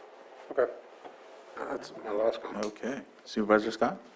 I understand where Supervisor Simon's coming from, having the public come in and sit on these committees. But I have found that for the majority of the committees I sit on, the public and the community that we serve, they're quite impressed when a supervisor is involved in a meeting and present there. So I would really like to make sure that we attend our meetings and that we're present in the community, because they expect their leaders to be there. And I know for many years there was many committees that there wasn't a supervisor there, and I was told over and over again, oh, it's great to have you here because we haven't had that representation of a supervisor at our committee meetings. So I think it's really important for us to be there. All right. Any other comments, concerns, questions? Are we ready to, I think, what's the action on this? Let me go back to the, yeah, it looks like we just need to approve the list with the corrections, additions, and... So moved with all amendments. Second. So I have a motion and a second. Johanna, can you please conduct the roll call? Yes, so Supervisor Simon, Yes. Supervisor Sabatier, Aye. Supervisor Scott, Aye. Supervisor Pyska, Yes. and Supervisor Crandall. Yes. Yes. Thank you. And so with that, we'll end that discussion, and we will move to our 11:15 or 6.5 item, presentation by Csac Executive Director Graham Naus. Did I pronounce it correctly? It's, good morning, Mr. Chair. It's Knaus like knife. Oh, okay. Actually, you can come sit. You can come sit at, yes. Whatever works for you. Yeah. And would your associate like to come up as well, or? Yeah. Probably be best of this one, just because there's two, there's two chairs. So we're missing a chair there, aren't we? So, yeah, people have moved the chairs around in here. Yeah. There we go. So Graham, you want to make sure the mic is within 6 inches or so, probably, 6 or 8 inches. Okay, how's that? That's perfect. All right, awesome. We have a PowerPoint, which I believe your team... Yes, we're putting it up. We'll put it up. Thank you, Matthew. Awesome. Before I dive in, I just wanted to thank you for the opportunity to be in front of you today and to talk a little bit about Csac and who we are and what we do. And Chastity Benson will be talking about Can we get the light back on briefly? Just, sorry about that. Okay, no, all good. Yeah. Chastity Benson with me will talk about our California Counties Foundation and the work that it's doing that ties to Lake County, and then I'll spend a few moments talking about our Csac advocacy priorities, which I think will connect up with some of what is important to you as a board, and would love to have some dialogue and questions with you all after that. Csac is one of the oldest county associations in the country. We go back to 1895. We are in the same building we were back then. And so there's clearly been a lot of change, and we started as a county supervisors only association. So there was no other part of us. And we've certainly evolved since then to represent the whole county family. But our bread and butter, of course, is folks like you and the other 291 elected supervisors in the state. What you all have gone through as leaders over the course of the past 18 to 24 months or so related to the pandemic is like nothing that we've ever seen before. And so it's with immense appreciation for the work that you've done in leading your communities, the patience that your community has had in terms of working through the challenges of a pandemic, which I hope we begin to exit here in the not too distant future. Please advance the slide. Okay. Okay, thank you. So our core function is about advocacy. It's about serving as the unified voice for all 58 California counties. And the reality is that counties individually are strong on their own and have significant opportunity to make an impact. But when we put all 58 California counties together, representing all approximately 40 million people in California, it is incredibly powerful at the state and the federal levels. To be able to say that every county from LA and 10 million down to Alpine with 1,200 people all believe X makes a huge impact on state public policy making and at the federal level as well. And so we like to focus on getting to that point and working it through. Ultimately, our charge is about developing and equipping county leaders to better serve their communities. That's what we attempt to do. Advocating, beginning with collaborative partnership at the state and federal levels, but always being willing to get strategically aggressive when needed to ensure that you have the tools, the resources, and the flexibility to do things in a way that makes sense in your community. Next slide, please. So one of the ways that we do that is through our communications. It's about telling the county story through blogs, through videos, through op-eds, through connecting with the media, through walking the halls virtually of the legislature and working with the administration. It's to get that message out of the great work that is occurring here and in every other county in California. Social media has most certainly become a very prominent advocacy tool. We've got 4 million plus Twitter views that are happening on our Twitter feed, and we use that very effectively to amplify your voice and your priorities through our communications. And then one of the gems of what we get to do is about seeking out county innovation. We have a Challenge Award program that's been in place for a number of years, and it's about looking in all different policy areas of county government for innovation that should be shared among counties and shared with the public, shared with policymakers, and often that can help us in our overall advocacy. And so that's been one of our key jewels through all of this. Next slide, please. Thank you. We also operate a business arm. It's a separate legal entity, our Csac Finance Corporation, and it's focused on direct to county and direct to taxpayer services. And I wanted to highlight two here this morning that I think may have some relevance here in Lake County. The first is Easy Smart Pay, which is a newer platform to pay property taxes.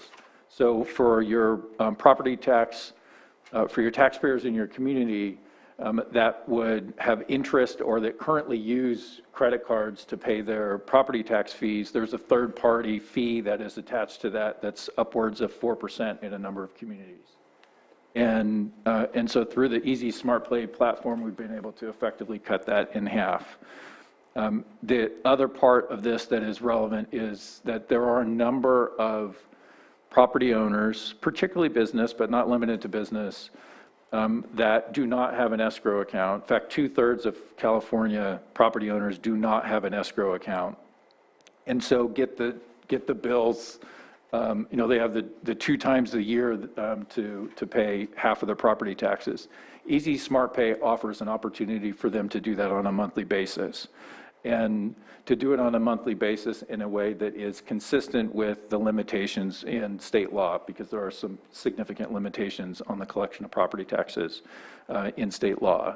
And so that is a platform that's now available to all 58 counties in California.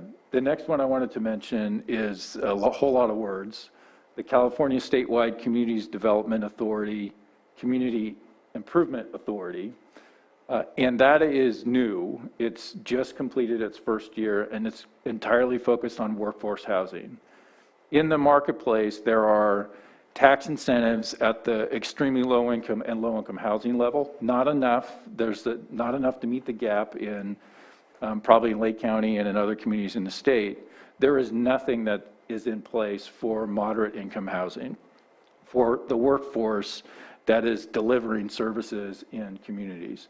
And this program is specifically targeted at that population, trying to ensure that people who work in a community can live in that same community. And so it's focused on acquiring and converting existing either market rate or substandard housing, mostly higher residential, into workforce housing that would have an annual cap on the amount that the rent could increase in any given year. And that, in its first year, has led to successfully converting 7,000 units of housing in the state to workforce housing. It's a evolving opportunity, and it's in the guise of we need an all of the above strategy around housing in California. We need to tackle extremely low income, we need workforce housing, every level. There's a housing challenge, and so this is meant to fit in the middle of that in terms of the gap in what is available. Next slide, please. In addition to our business arm, we have a 501c3. It's our California Counties Foundation. It is one of our crown jewels and has a direct connection to Lake County. And it is a crown jewel because there is excellence that is leading it. And that excellence is through Chastity Benson, who is the Director of Operations and Educational Programs for the Foundation. And I'm going to ask her to share a few words about what the foundation is doing and how it connects back up to the work that you're all doing here in Lake County. Thank you, Graham. So the California Counties Foundation basically serves as the education arm of your association, California State Association of Counties. We offer professional development opportunities for county leaders throughout the state. We also offer special programs like New Supervisors Institute, and we also offer programs that help to build the bench in county leadership by offering programs like So You Want to Be a CAO or Department Head Seminar. Our education programs that we have throughout the state includes a partnership with Lake Mendocino County that we started 2 years ago that CAO Hutchinson was very instrumental in helping us pull together. It's been a great partnership. We started the January before the pandemic started. So we were able to have 2 classes in person in Mendocino County. And a couple of months later, pandemic happened, and we had to quickly shift and figure out how we were going to continue to offer this vital program. And we talked to CAO Hutchinson and CEO Angelo in Mendocino County, and we came up with a plan to develop an online program so that your future county leaders can continue their professional development. It has been wildly successful. Last year, you had about nearly 20 people graduate from your program, and you have about 20 more who are in the program now who hope will continue and receive their credential in June.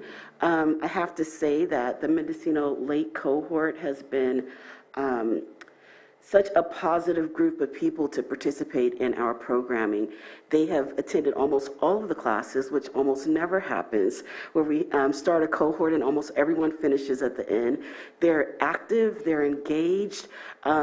Your very own Chair Crandall has taken some courses as well. We started to do some courses after speaking to many of the supervisors and CAOs with some of the social unrest that happened last year in diversity, equity, and inclusion.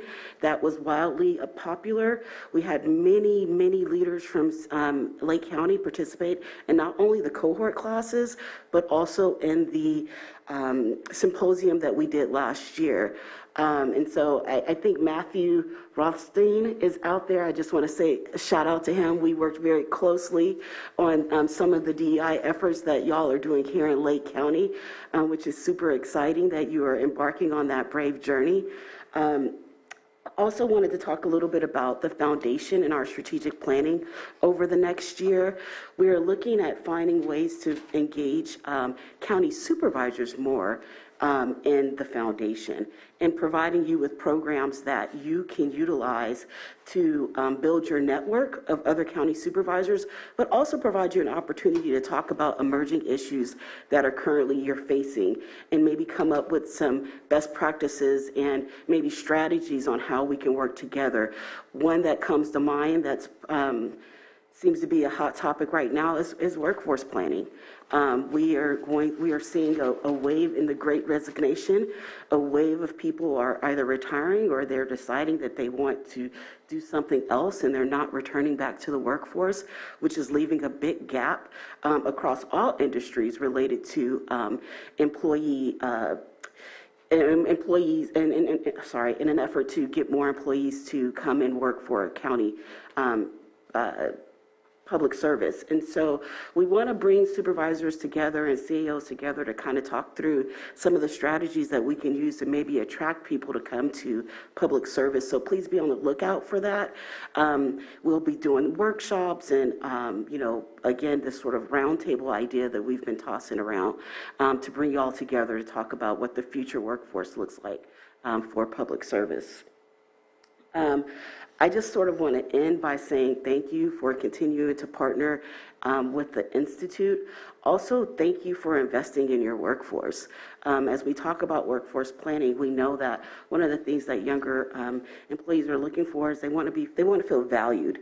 And by investing in your workforce and their education, it makes them know that you care about them, you care about their future and their development. So thanks again for supporting us, and if I can answer any questions at the end. Great. Thank you, Chastity. Next slide, please. Yes, thank you. Perfect. Our core, as I mentioned at the beginning, is about advocacy. It's about ensuring that you do have the tools and the resources and the flexibility to do things in a way that makes sense in your community. And that's different in Lake than it is in the Central Valley, than it is in Southern California. And it's different because your community is different. And so it should be structured that way, and you should have that flexibility. Our board last month adopted a 2-page document of our overall priorities, but I wanted to highlight the key ones here with you today. The first is wildfire and drought, 2 issues that impact certainly Lake County. I think you've experienced more wildfire in your county than any other county in California, and it's been pretty wildly rampant up and down the state. The world seemed to change in 2017. I know you have history that goes much before that in terms of wildfire. 2015 it started. 2015 here in Lake. It's got to be done every time. Yeah, it is. It's at a whole nother level, and certainly has an impact relative to the drought as well. We were successful last year collectively in having the largest ever state investment towards wildfire and drought, but it's not enough. More needs to be done. It's not just money, but money is certainly relevant as part of that. Policy is relevant too. So that's a very high priority of ours. Broadband is a unique issue in that it took a pandemic to really wake up policymakers. And it's particularly true in some of the more urban areas of California. And so I often would say over the past couple of years, the path to broadband goes through LA. And it goes through LA because 1/3 of the legislature represents some portion of Los Angeles County. And really the point is that you need urban communities to understand the impact of broadband in order for the votes to be there in the legislature, in order for us to make progress. And with a broad coalition that we led, along with our very close partners at RCRC and a host of others, and folks in the business community, there was a massive investment towards broadband, building a middle mile network, having the last mile funded. It's $6.5 billion from this past year. Now that too is probably not enough, but it is a massive infusion of dollars. The key now is to implement it and to do it right, and to ensure that there's a county voice that is part of that oversight body that's at the state level attached to this, that there are folks that are on the ground that can make it real.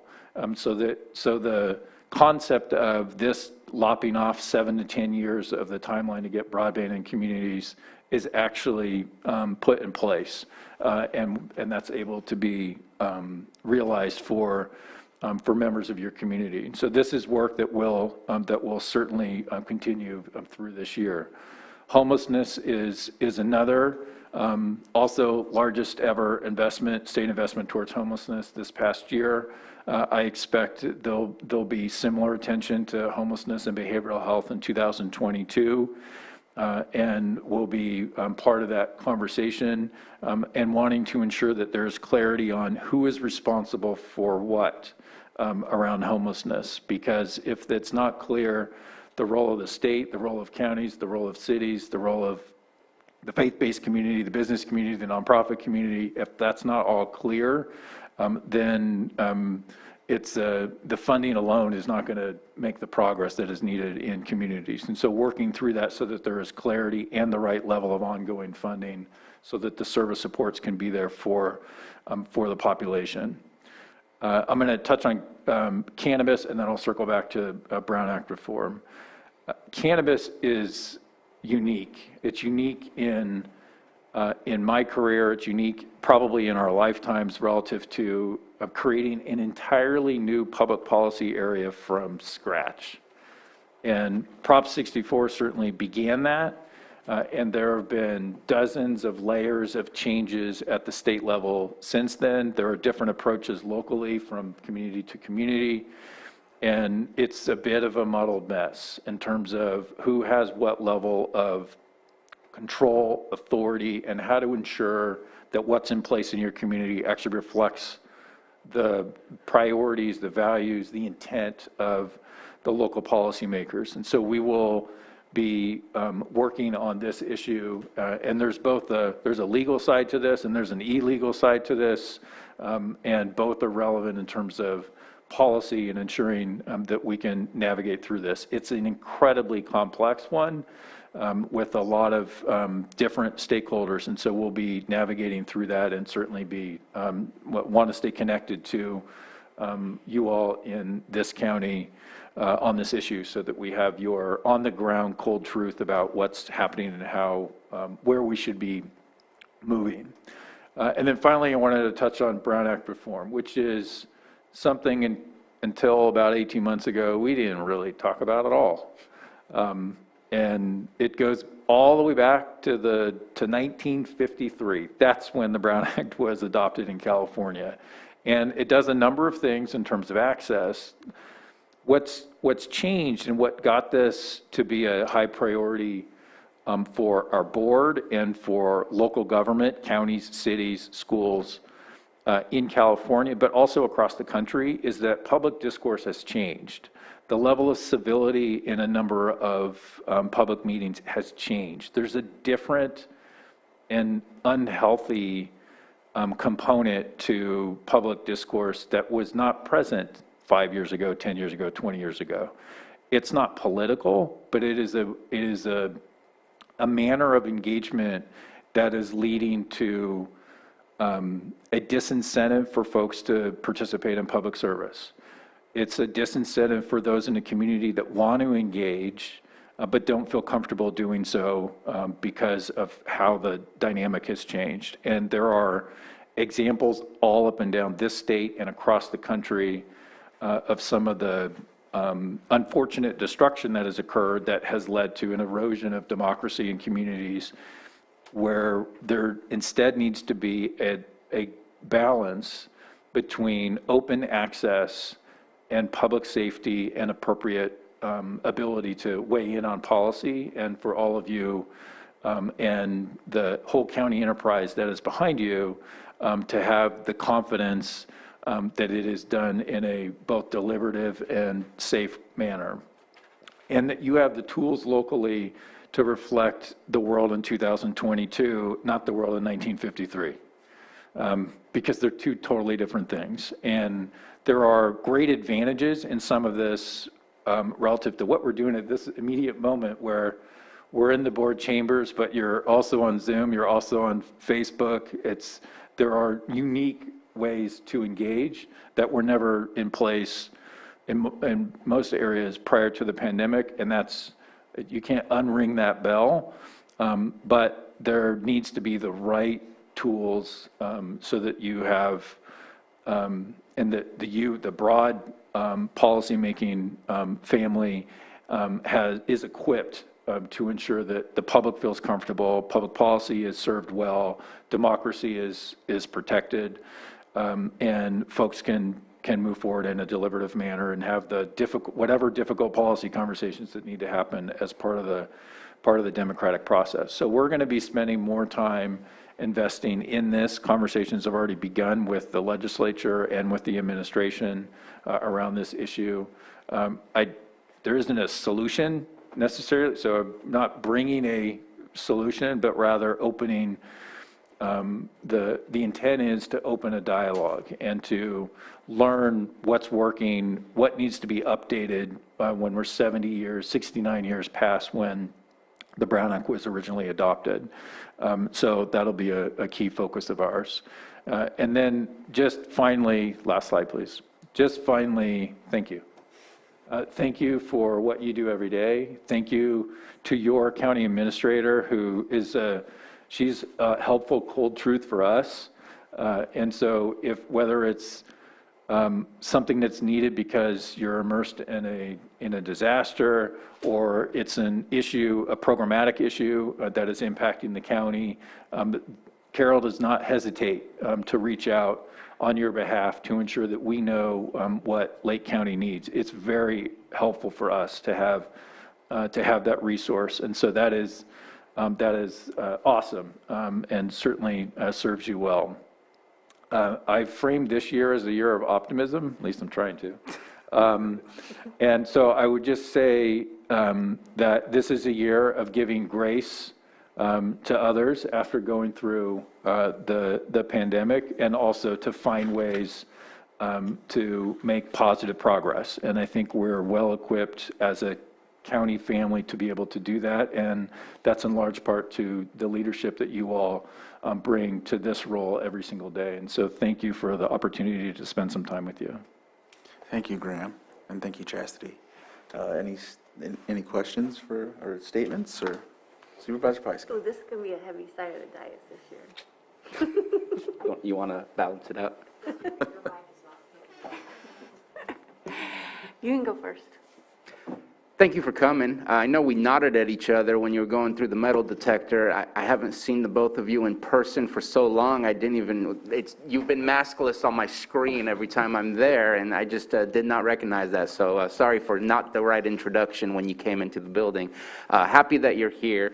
The two things that you brought, the Easy Pay that's in my back pocket right now, we have many things that are already in progress over at our tax collector's office. I don't want to add too many things on the plate, but definitely I think in an area where you have such high poverty, being able to spread it out over the course of many months rather than being hit with one big bill, I think that makes life a lot easier for people when it's hard to plan when you're dealing with the day-to-day.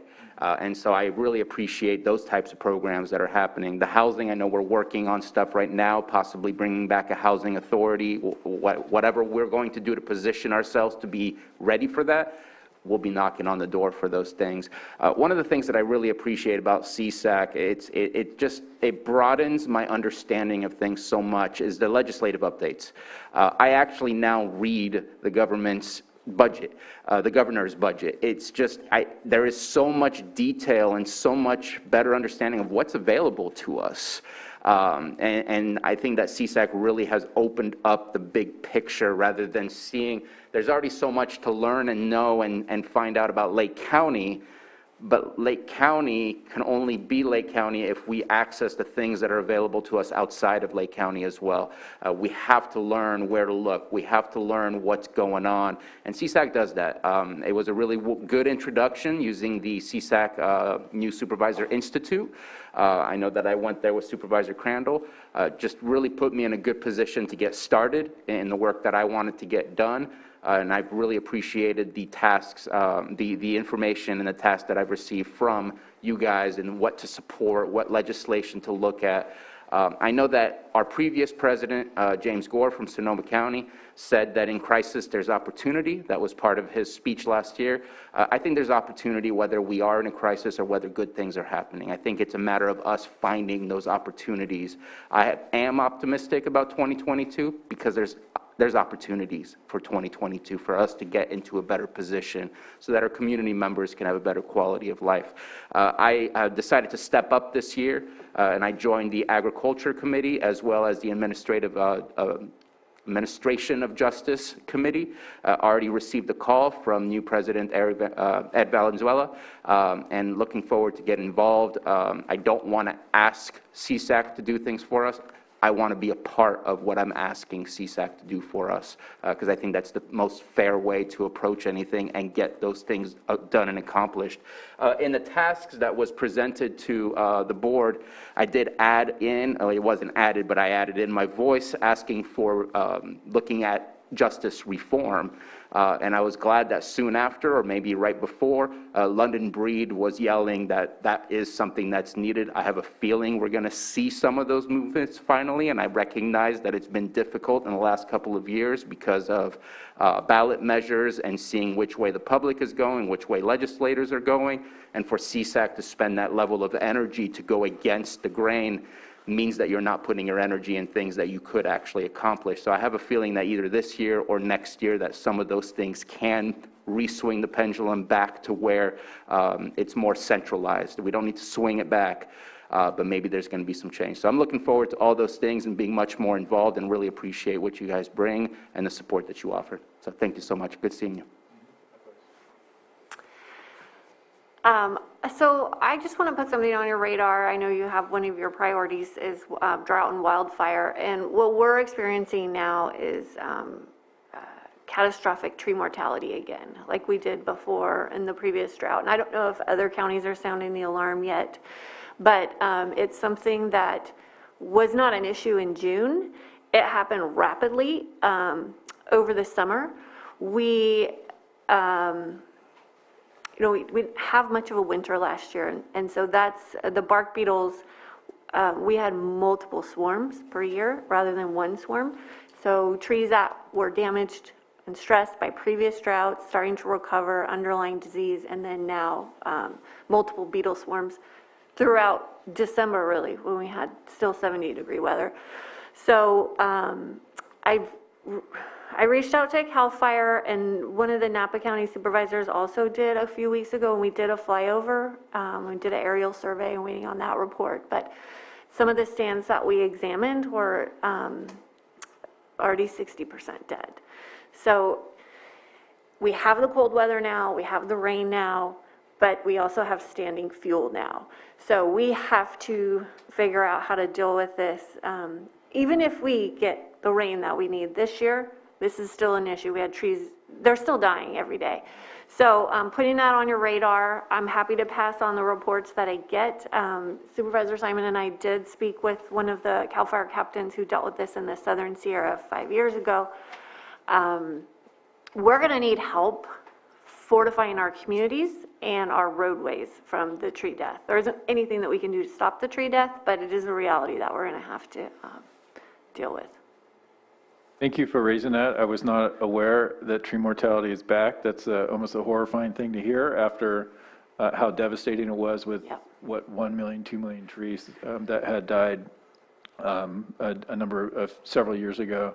I'll bring that back to my team. Catherine Freeman on our team is a specialist in this area. She knows it very well, and so I want to make sure that she's got that on her radar. She's immersed in wildfire and drought and other conversations as well. Thank you for raising that. What's different this time is previously it was just the ponderosas, and now we're seeing it in the knob cones and gray pines, which we hadn't seen before, but they grow in very dense clusters. And I don't know which way you guys are heading through town, but you will see it in my district in Kelseyville.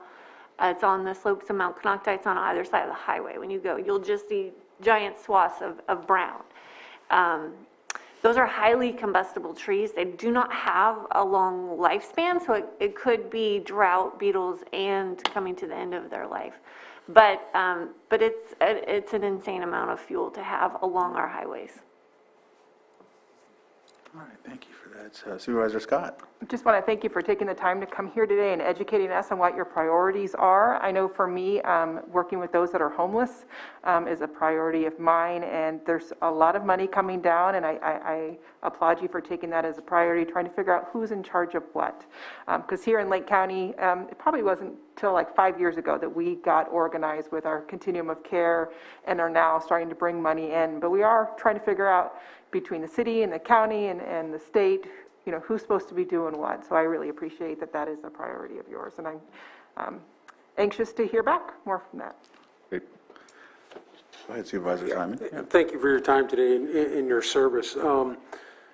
But like we spoke in the beginning, I thought, you know, Csac was just a viable opportunity for me to be trained as I stepped into this role as supervisor. I went to the, what's it called, the rookie training, I will call it. I went to the training camp, and I really appreciated that opportunity to sit with the other supervisors that were elected of the other 58 counties and understand the process of, you know, the local government and how we should be operating as supervisors. So I just want to say thank you very much. I know that the Institute here in Lake County that Carol has pushed hard to get us approved here at the board is working excellent. We offer that, as you said, to our employees for that educational support as they want to move forward, and directors here, and it's working great. I think we just had some recent discussions about directors, making sure that they know these opportunities are here for them to help them support our community and our constituents. So greatly appreciate it. I think the list of priorities is good.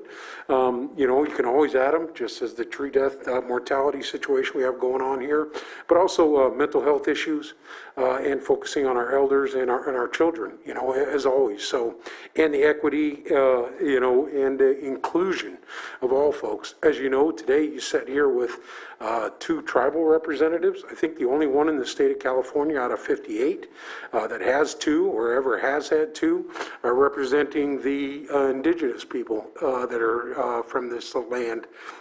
There are 110 recognized tribes, there's 58 counties, and collaboration and communication, you know, with inclusion of all races is the most important thing.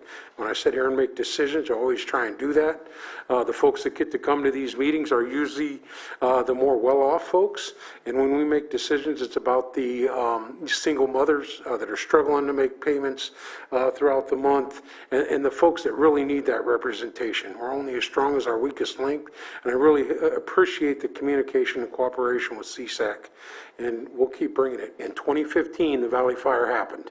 I know the North Bay fires is what really got people into that mood to help, but here we experienced it, we went through it, we were, I hate to say it, but kind of the training ground of how you move forward with this. I know a lot of stuff is really improved, but we need to continue on that, and also remember that in 2015, Lake County, we're still recovering.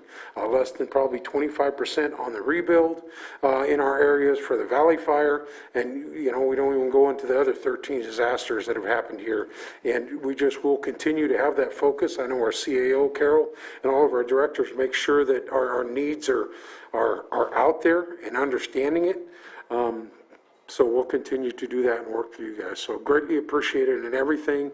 And 2022 is going to be a good year. We're gonna make this a positive one. So We shall make it so together. And I'd just like to highlight how important it is to have these trainings that our staff are going through. I really am glad we're doing that. I'm glad we're a part of sending our staff to not only just be trained in some of their expertises, but also to network with other counties where they can actually, you know, give that insight and that advice that, yeah, we've done that before, but this is what will happen. So work it this way or to your advantage. And a lot of the counties are doing very similar things, but just kind of twerking it to where it works for them.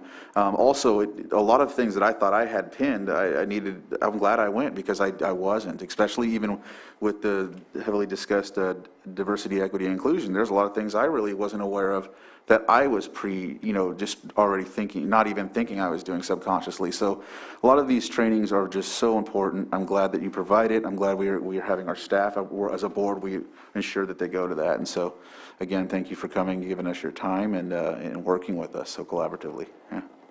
Thank you all very much. Happy New Year. All right. With that, I'll open it to the public. I know that I haven't had a chance to do that yet, and so if I don't see anybody on Zoom, Anybody in the chambers? And nope, we'll bring it back to the board, and we'll go ahead, since it's an informational item, we'll close this item. Thank you very much, and travel safe. And we will move on to our next agenda item. Thank you. Safe journey. And so our, looks like our our next item is the supervisor's weekly calendars and travel reports. And I'll start from District 5. Okay. Tomorrow morning, I have the TID. And it looks like I'm going to be catching up on quite a few things in the afternoon. And Thursday, Geozone discussion with Sonoma Clean Power. Friday, I have a weekly meeting with Cal OES and Cal Fire and NCO.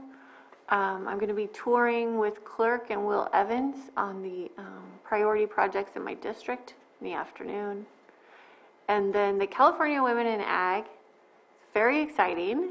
The state convention is being held in our county, in Lake County, so we're very, very proud of that. And Friday evening, we'll be having a welcome mixer, welcoming representatives from all over the state to beautiful Lake County. They're going to have their convention all weekend through Sunday. They're staying at Canocta Vista, and everyone's very proud and excited for this big moment.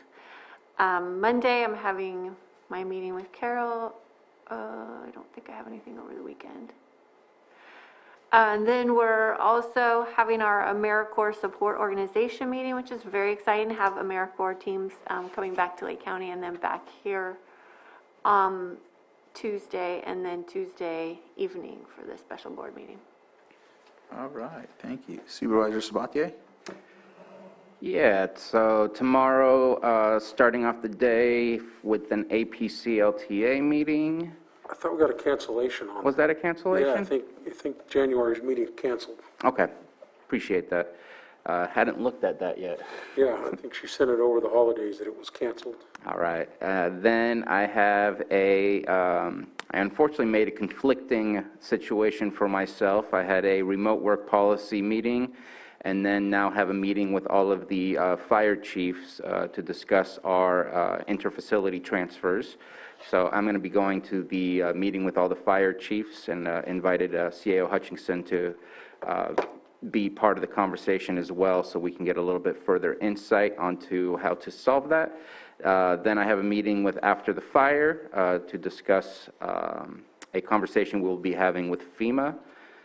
And later on, I will be joining the Clear Lake City Council meeting to listen in on their business. Right now, Friday seems to be empty. Coming back on the 10th, we did have to postpone our Middle Creek Restoration Project Committee from this Monday, the 3rd, to the 10th, on Monday the 10th, and so we'll have that meeting then, meeting with CAO Hutchinson. And I got something here at 4 p.m. I will be joining the Latinos United meeting, and then a pegboard meeting later on in the evening, and it looks like it's in the city of Clear Lake, which puts a smile on my face because it's easier for me to access. And then coming back here for our meeting on Tuesday, as well as the one in the evening between Lakeport and the county. And that's it for me. Thank you. Supervisor Simon. All right, just finishing up the board meeting today. This afternoon, I've got some biannual trainings I've got to get completed, so I'll spend a couple hours after the meeting today in the office. We had the LTA and APC meeting, but there is a cancellation on that. We've got to have an executive team meeting on the renewable energy, and that won't happen until later on in the month. So I think that's the reason we have pushed that meeting on. Don't have anything on Thursday. Friday, have in the morning at 10 a.m. Our planning meeting with Cal OES. Talk about the project coming in. On Monday, I have a meeting with Carol. Carol, probably only going to have about 30 minutes on Monday. I've got a Blue Zone meeting I said I could participate in at 10 a.m., so I'll make sure to be on there right at 9:30 to go over that. And then later on that afternoon, the AmeriCorps support. It is great that we've got that grant, that we have the AmeriCorps team coming in. They are going to be, at least at the beginning, stationed down in the building at Central Park. Thank the Central Park for their cooperation with that. I know we're working through everything, but we're getting it going, so I'm excited about to have those AmeriCorps teams here to do, hopefully, vegetation abatement, community help. They've just been phenomenal since the Valley fires they've come through. So a great program we brought here in Lake County. And then back here on Tuesday for the board meeting on the 11th. And then in the evening, we have the City of Lakeport and County meeting for the annexation. Hey, thank you, Supervisor Simon. Which is a big meeting. 25 years. Oh, yeah. 20 years.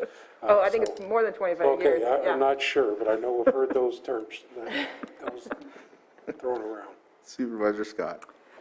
Tomorrow I have agenda review and then the Community Vision Forum meeting at 6 o'clock that evening. Are we still going to do the remote work policy meeting at 9:30 on Thursday? I didn't have that one.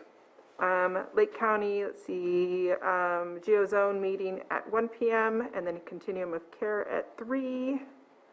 On Friday, I will be attending the Women of Ag Conference. I'm going to be on the tour in the morning and then also doing the meet and greet that evening and then also doing Saturday the tour and then the dinner that evening.